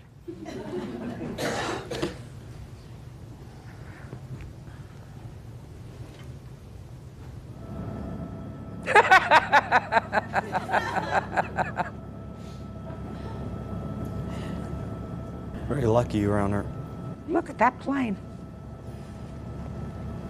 Looks like something you put together with those little sticks. One fits in, you know what I'm talking about, Bert? Remember those things we used to have as kids? With balsam wood? That's right. Right? Flat thing, and you put one in the other, and you rubber band, and you Glider, go? little glider. Wouldn't trust my life to one of those things. Your Honor? What? Okay, well, first of all, see, all this started over him refusing to pay me my unused fee. After the incident, I basically induced naturally this fear of flying. I discontinued it. So is this what it's about? You discontinued your flying, and you want your money back for what you didn't use? Let me clarify that really good. Okay, when I discontinued, I wanted the remainder of my unused fees. Right. Now, he sent me a check the first time for $90. How much do you think it is? $147. $147? Yes, Your Honor. All right. So why are you suing him for $3,100? That's what I would like to get into. This basically escalated up to this point because when he decided to keep my money, as if that wasn't enough experience for me, it made me rethink everything over again. And this is what I concluded that, okay, I ran out of fuel, I landed on the freeway. Okay, whose fault is it? Was it really my fault or was it his fault? When I rethought everything over, throughout my training, I've been given inadequate training and lack of supervision. His lack of supervision is not reviewing my flight plan correctly, as he is responsible to do so by the federal aviation regulations. And in one of his letters, he stated to me, without dispute, he will refund my money back. As of to date, he has not. Refund how much money? The $147. Fine, I have no problem with giving you back your $147. I have a problem with $3,100. Well, if I can you don't establish... if you don't like, sir, the kind of instruction that you're getting from a pilot, then you say, I'm not satisfied with the quality of the training that you're giving me. What you're saying to me is a 28-year-old man who lands his plane on a freeway and walks away without a scratch, instead of getting down on the floor and thanking God that you landed on the freeway, decided to sue somebody. That's America. No, Your Honor. That's America. Not only decide to sue them for the remainder of your outstanding fees that you had already prepaid, that even I could understand, but sue them for everything else because we're a country of a lot of navel gazers. You know, you sit down here and say, now let me see, $147, but I really think that he gave me a fear of flying, and he didn't train me right all the 3 months I was a student, and you had a lot of time to think about it. You're lucky you weren't thinking about it with all of your appendages in casts. It would be ridiculous. Judge Judy continues in a moment. When you wrote him the letter, you should have said, here's the check for $147. I'm very sorry you're not using my services anymore. Goodbye and good luck. And next time, try an airport. And later today, You used her library card and you took out 23 books. And then she starts getting billed for $1,000 because you didn't return the books. Baloney. Real cases, real people. Judge Judy. Elliot Moriarty says his flight instructor, Laszlo Peterfey, is responsible for his plane running out of gas, forcing him to land on a California freeway. Laszlo is countersuing for loss of work. Now, let's get to your ridiculous counterclaim. You want to tell me about it, or you just want to say, I'm sorry, I'm withdrawing it? Actually, no, ma'am. All right, so now I'm ready for you. The counterclaim is I wrote Mr. Moriarty a letter stating that I don't want to dispute the $147. And several days after this, I got a letter from the FAA. And based on the information that Mr. Moriarty provided the FAA, they wrote me a letter saying that if I don't respond within 10 days, my pilot certificates will be suspended. Mm-hmm. My livelihood is flying. So this jeopardized my career. But they did not remove your certification. Well, I had to go for a re-examination. Just a second. You had a hearing and had to go for a recertification. Is that right? Now, what you're suggesting, sir, is that he does not have the right to complain about what he believes is inadequate training to the appropriate authority, which in this case was the FAA. Well, the First Amendment to the Constitution says you can complain to anybody about anybody else as long as you are not doing it out of malice. And I believe that even though he's wrong, he believes, after looking at his belly button for a long time, that you didn't give him adequate training, because if you had given him adequate training, he wouldn't have taken off in a plane that didn't have a full tank of gas. Well, I can prove that I gave him adequate training. Listen to me. He says he showed you the flight plan when he was going solo, that there was 3/4 of a tank of gas there, and he says he landed on the freeway. All right? So he said he didn't get adequate training. He's allowed to complain to you. I am not going to give him $3,100 that he's asking for, because as far as I'm concerned, he's a grown man, and a grown man who drives a car and who drives a plane ought to know that when the needle goes to empty, you got to get gas. So I'm going to give him his $147, and I tell you, sir, that it would have been wiser for you, instead of responding to him and saying to him, I will not dispute your $147, when you wrote him the letter, should have sent him a check. Should have said, here's the check for $147. I'm very sorry you're not using my services anymore. Goodbye and good luck. And next time, try an airport. Your Honor. Your Honor, I have a witness here who is a certified flight instructor. He also has an airline transport pilot rating. He has come to me on his own because he evaluated me, and he would like to provide some expert testimony on about my training. what? About my inadequate training and lack of supervision I was provided. Listen to me. Do you tap dance? No, Your Honor. If you take tap dancing lessons and you don't like the instructor, then you don't use the instructor, you go someplace else. Your Honor, but when I'm the student, how do I know if I'm being provided with good training? You mean you had to land on the freeway to figure out that you weren't getting good training? Come on. No, Wake up, start taking some response. I mean, you have to laugh at this. No, Your Honor. Do you have to laugh at this? Yeah, there's some things that are missing, though. There are things that are missing there. One holes thing in that are my missing are training. your eyes. Just a second. One thing that are missing are your eyes. If you're a big enough boy to get behind the wheel of a plane and you're riding along and it starts to turn on empty, what you do is you pick up a phone and you say, help. You know, you don't fly until you fly all the way on empty. You know, how many of us have driven with our husbands and we say, it's on empty. Don't tell me it's on empty. I have plenty of gas. But, Your Honor, there's clear violations here. I suggest you stay on your bike. Judgment for the plaintiff for the amount of $147. Counterclaim. Parties are excused. You may step out. There was two things I knew. I knew at what age I was going to die, and I knew how I was going to die. He flew over 10 airports where he had a chance to fuel. I also told him to fuel during the flight. He reminded me about refueling in Santa Barbara. Before I left on my solo, he reminded me again to refuel in Santa Barbara. Duh. I don't know. I mean, there's basically pirates in the sea. I never met a pirate in the sky before. And now the next case. All parties on Besesden versus Barajas Beckley. Step forward, please. 22-year-old newspaper reporter Victoria Bessedon claims 21-year-olds Rosie Barajas and Minta Beckley used her library card to check out 23 books. They didn't return them, leaving Victoria with a $1,000 library fine. Miss Bessedon, did you go to college? I just finished. Where did you go to college? Cal State University, San Bernardino. And you ladies go to school? Not right now. Well, you did a while ago, is that right? Mm-hmm. Where were you going to school? San Bernardino Valley College. And you? San Bernardino Valley College. For some reason, these two ladies wanted to use your library. Yes. In your school. Yes. And you could take books out. Take your hands out of your pockets. And you could take books out of your library. These young ladies said, could we take some books out on your card? You said, okay. That is not what happened. Fine, tell me what happened. Okay, we had a report to do for a class.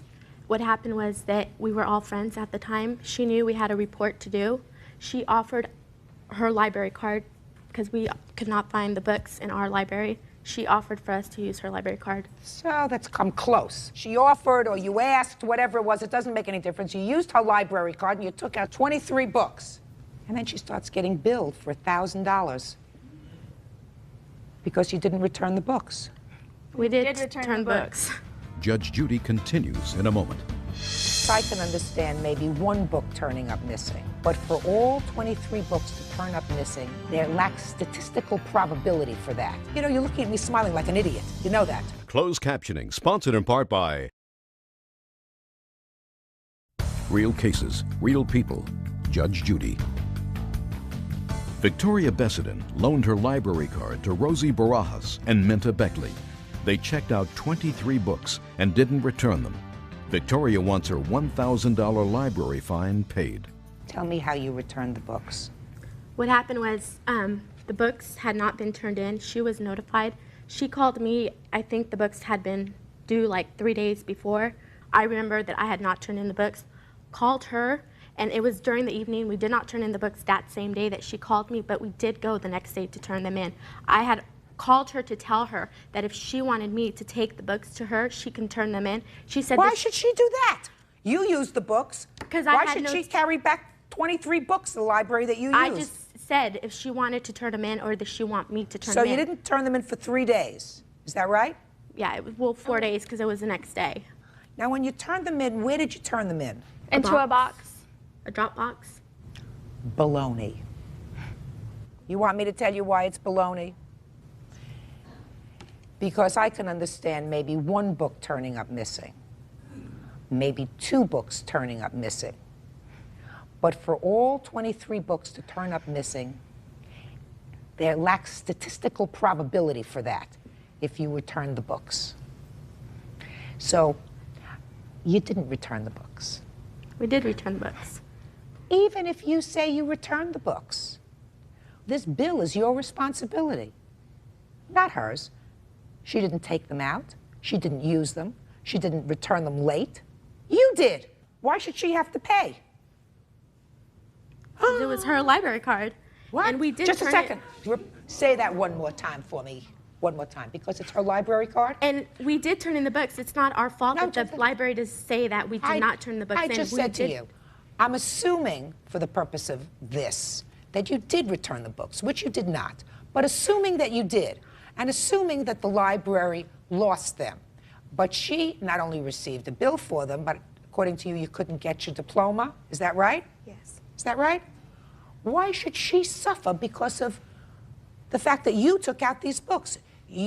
Did you report from them? You used them? You did not act responsibly in not returning them on time? You know, you're looking at me smiling like an idiot. You know that. How much did this cost you in the library? $1,000.70, Your Honor. And that's just for the cost of the books, replacing them, and the overdue fees. I'm not asking for anything more. I had to go to college an extra term. I'm not asking to get that money refunded. I want to tell you something. If you did, I might have given it to you because I know what happens. Exactly. Let me see the letters from the library. Yes. Fools. That's the original one. That's the current one. Two fools. The pink one, Your Honor, is the current list that shows that the books have still not been found as of almost 2 years ago. Did you ever get your diploma? No, ma'am. And I'm trying to apply to my master's program at Cal State Fullerton, and I can't Is the reason that you can't get your degree because of the outstanding books? Yes. Judge Judy continues in a moment.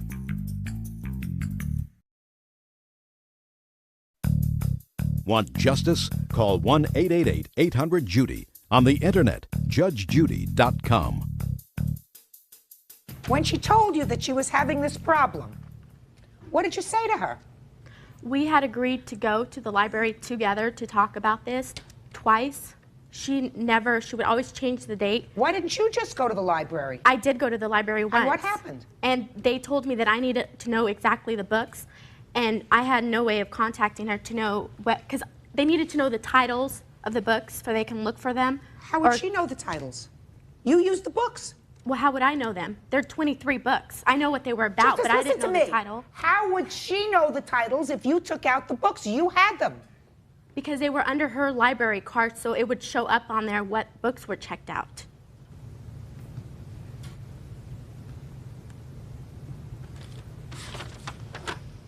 You have to be a little more diligent, madam.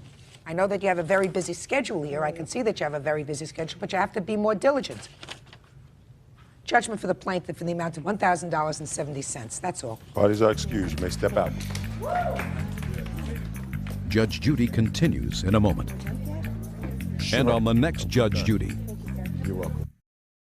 The face, fighting over a parking space. Nicole claims Katie started it. All rise.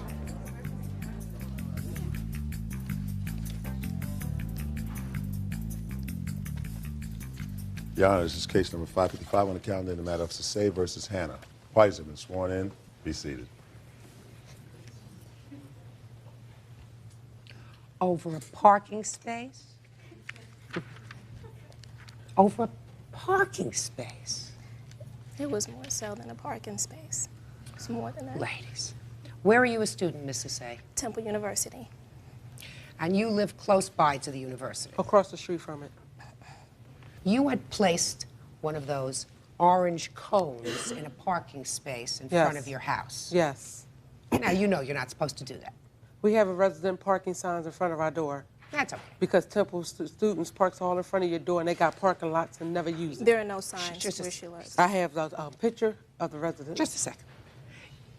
You know that you're not supposed to put a cone out there to save a parking space, but that's what you did. She wanted to park in that spot. She gets to that spot because she's late for class or whatever. She takes the cone, she starts to move it away. You're looking from your window, you see her moving the cone, you say, don't touch that, I'm saving that spot for somebody. She says, I'm parking here. And the fight was on. So you come tear-assing downstairs, and you get into this altercation, right? That could have been after avoided. She bumped me with her car. Because I did not see her. Just a second. Well, you're standing back there in the place where she wants to park. Yes. Well, first of all, Miss Hannah, you look like an otherwise intelligent young woman. Why in the world would anybody stand in the street when somebody's parking the car Just pay attention. You're standing in the street where she's parking her car. When I said to you, when we started, this is over a parking space. That's what it was over a parking space. I wouldn't stand there. What if she's really a nut? And instead of just maybe tapping you with the car, she runs over you with the car over a parking space. I mean, it's ridiculous. All right, so you're down there and you've got the cone, and you say she tapped you with the car.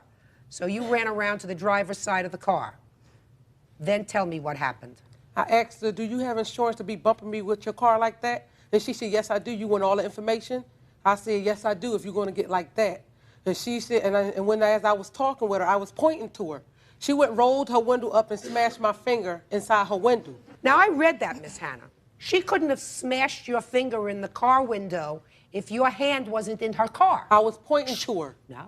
If you're pointing to her outside her car, then your finger doesn't get smashed if the window goes up. Okay? Just a second. But if your finger is inside her car and the window goes up, then your finger gets caught in the car.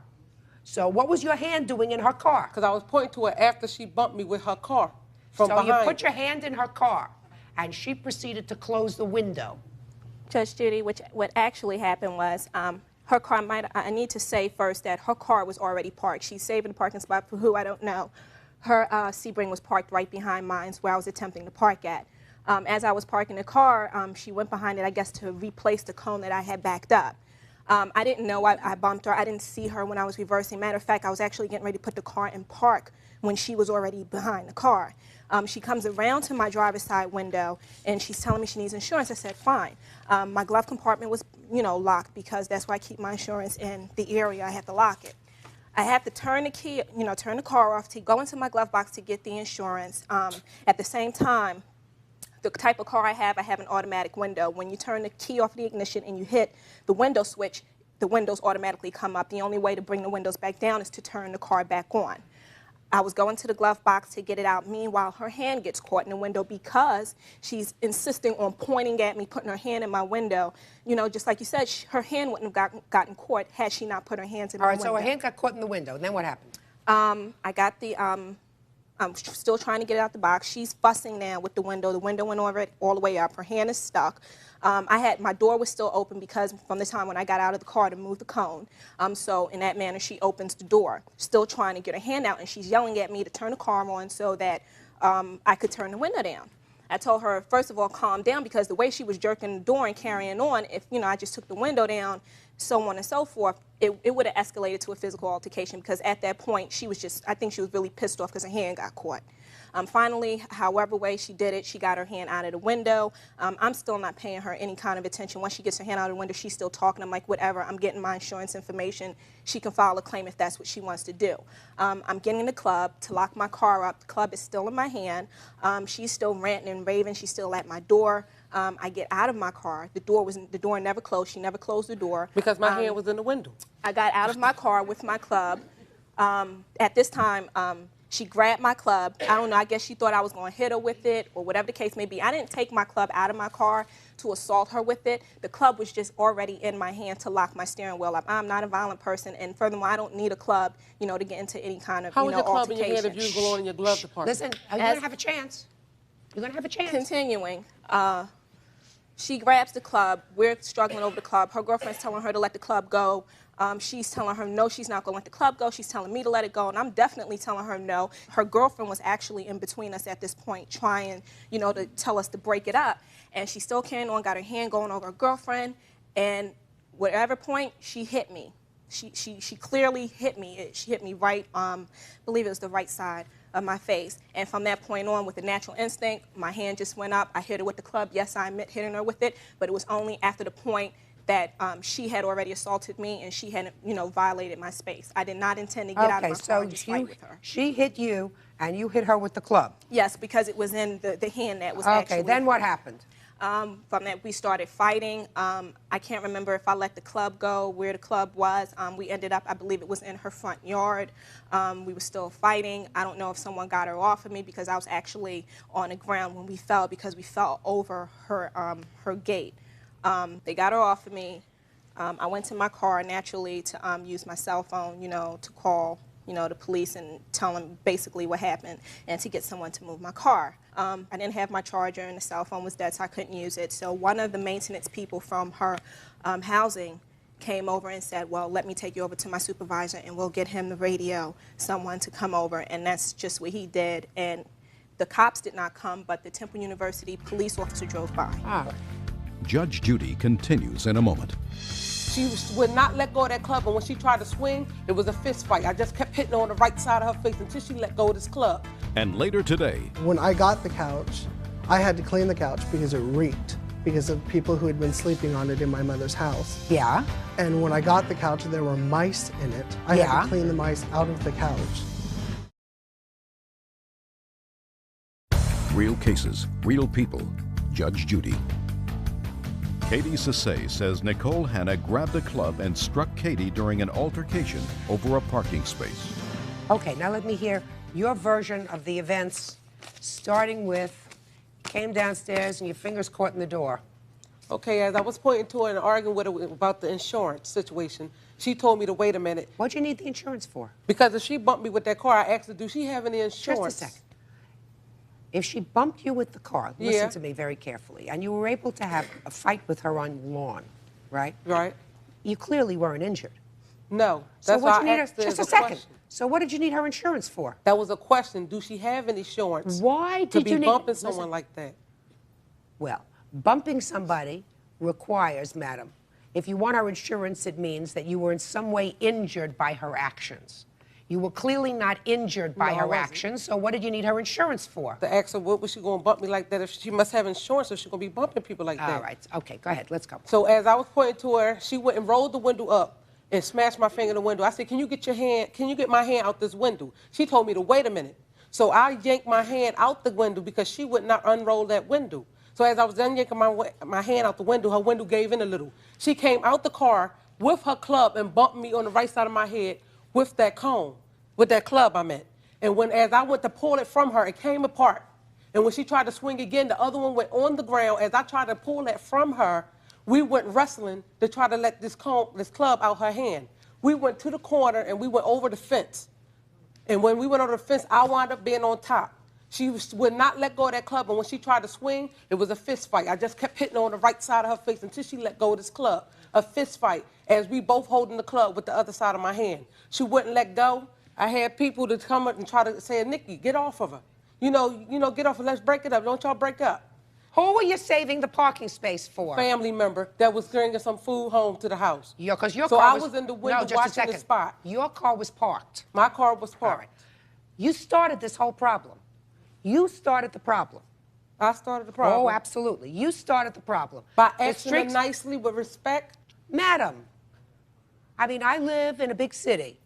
When somebody is looking for a parking space, and people say, well, we're saving these spots, we're putting cones out, we're putting people out to save spots. People say, you can't save spots for somebody who's coming in 10 minutes. This is a public street. You can't do that. You have no right to do that. It's resident parking signs No, it's a residential parking place, madam, but it doesn't say for your family and friends. I will not lie. You can't save a parking space in a public street. How many times do I have to say that to you? You started this problem. You got your car there. She has an absolute right to park there. Absolute right to park there, and you know that. Because if she didn't have a right to park there, then what you do is you go into your house, you pick up the phone, you call the local police, and you say, there is an unauthorized car parked in front of my house. And they come and give her a ticket. But they would not have given her a ticket because you don't have the right to save spots in a public street. So you started this problem. She didn't have no right to hit me with a club. In my hand. Just a second. You had no right to start this problem by coming out of your house and starting this confrontation with her. You had no right to do that. You started the problem. You still don't. The club was later. And you put your hand in her car. You can't put your hand in her car. That's invading her space. Her space. That's invading her space in her car. And you were good and angry when you got downstairs. You were angry when you got downstairs. You were angry because you say she bumped you with her car. That's when I was angry. Just a second. You were angry because she bumped you with her car. And then You got your hands in her face in her car. In her car. You can't do that. You started this problem. Judge Judy continues in a moment. I have called the company that he bought it from, tried to make payments to the company. They would not let me make payments. They told me it was not my problem, it was his. Sean, don't you see how ridiculous your argument is? Closed captioning sponsored in part by Real Cases, Real People, Judge Judy. Katie Sase claims Nicole Hanna assaulted her. Nicole says Katie started it. Now, how were you injured? From when she hit me, my face swelled up, actually fracturing the side of my face. I don't know if because my club broke apart. Normally clubs don't break apart. It came apart from, I guess, the tension of us pulling back and forth on it. Well, did she hit you with the club or with her hand? She hit me with both. How much out-of-pocket expenses did you have for your medicals? Total of $1,120. And how much was covered by insurance? At that point, I didn't have any type of medical insurance, so it wouldn't go back and cover it at the time that it happened. So I was left with the bill. It's all over a parking space. You have to pay her medical bills, $1,120. Judgment for the plaintiff, that's all. Parties are excused. You may step out. This is what happens to people who act like heathens or who want to be vigilantes and take, the matter into their own hands. I place that cone anywhere I feel like that's my cone in front of my door. You pay for stupidity, I guess. And now the next case. All parties on Stewart versus Stewart. Step forward, please. 23-year-old Christopher Stewart says his brother, Sean Stewart, 22, took a couch he bought for their disabled mother. You bought a couch for your mother? Yes, ma'am. And you put that on a credit card, or store credit? From the store. How much was the couch? The time came out to $1,833.31. He bought that for her because he said she liked it. Mm-hmm. Yes. You were going to make payments on this couch? Yes. How much were the monthly payments? $63. Now, there came a time that you took the couch from your mother's house. Yes, ma'am. Tell me about that. I had offered to make the payments on the couch because when the couch was bought, neither of the parties who were involved in buying the couch had jobs. And my brother was complaining that my mother had made no payments whatsoever on the couch. And when I took the couch over... Just a minute. You bought the couch for your mother and she was going to pay for it? No. I was working at the time, I was working at AFG, which is a glass plant. So how many payments did you in fact make on the couch? I haven't made any. None? No. So you just bought it, you had it delivered to your mother. She didn't make any payments, you didn't make any payments. Right. Why?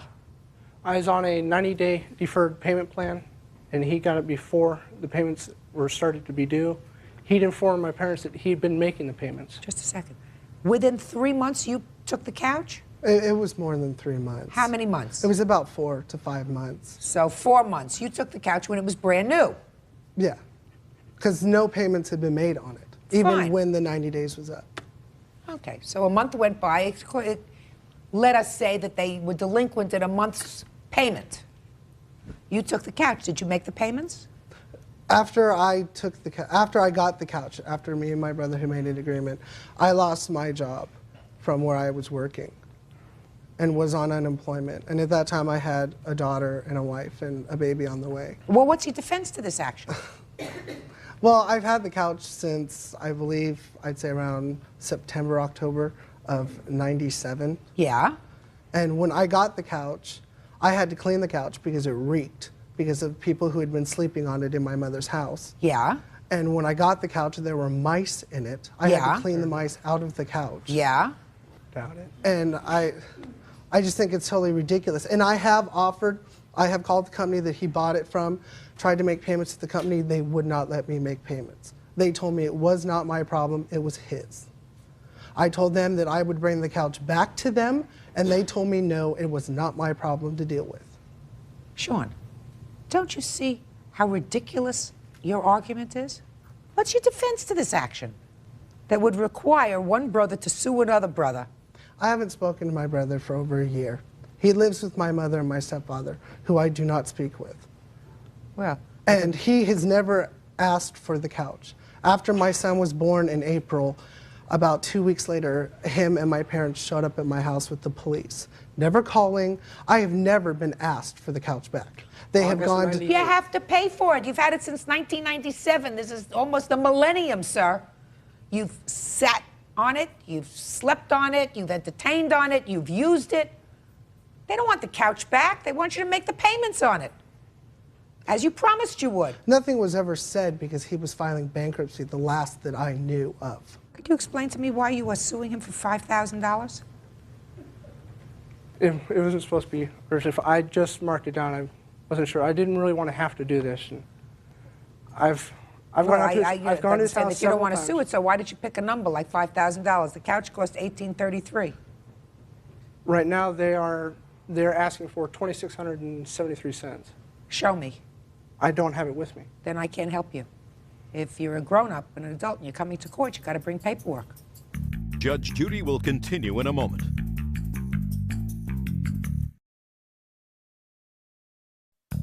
Are you in a family dispute? Call 1-888-800-JUDY. On the internet, judgejudy.com. You bought the couch from your brother, sir. It's as simple as that. You had a contract with your brother.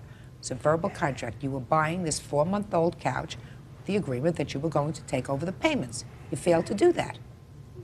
That's simple. There was no agreement for him to take over any payments. That's good. The court will draft an order, but this money is payable to Levitz, is that correct? Yes. You ought to make out a check, sir. There's also... To Levitz, because I am going to see that the company is paid. Do we understand each other? Fine. That's fine with me. Isn't that wonderful? I'm going to see that the company is paid $1,833.31. You understand? So the judgment is for the plaintiff in that amount, but the check is to be made out directly to the company. Thank you very much. That's all. Parties are excused. You may step out. Judge Judy will continue in a moment. And on the next Judge Judy. I think her judgment was fair for the couch, for the company to receive the money on the couch. It was fair. I mean, I've never had a problem paying for the couch. There was no agreement for him to take over payments. It was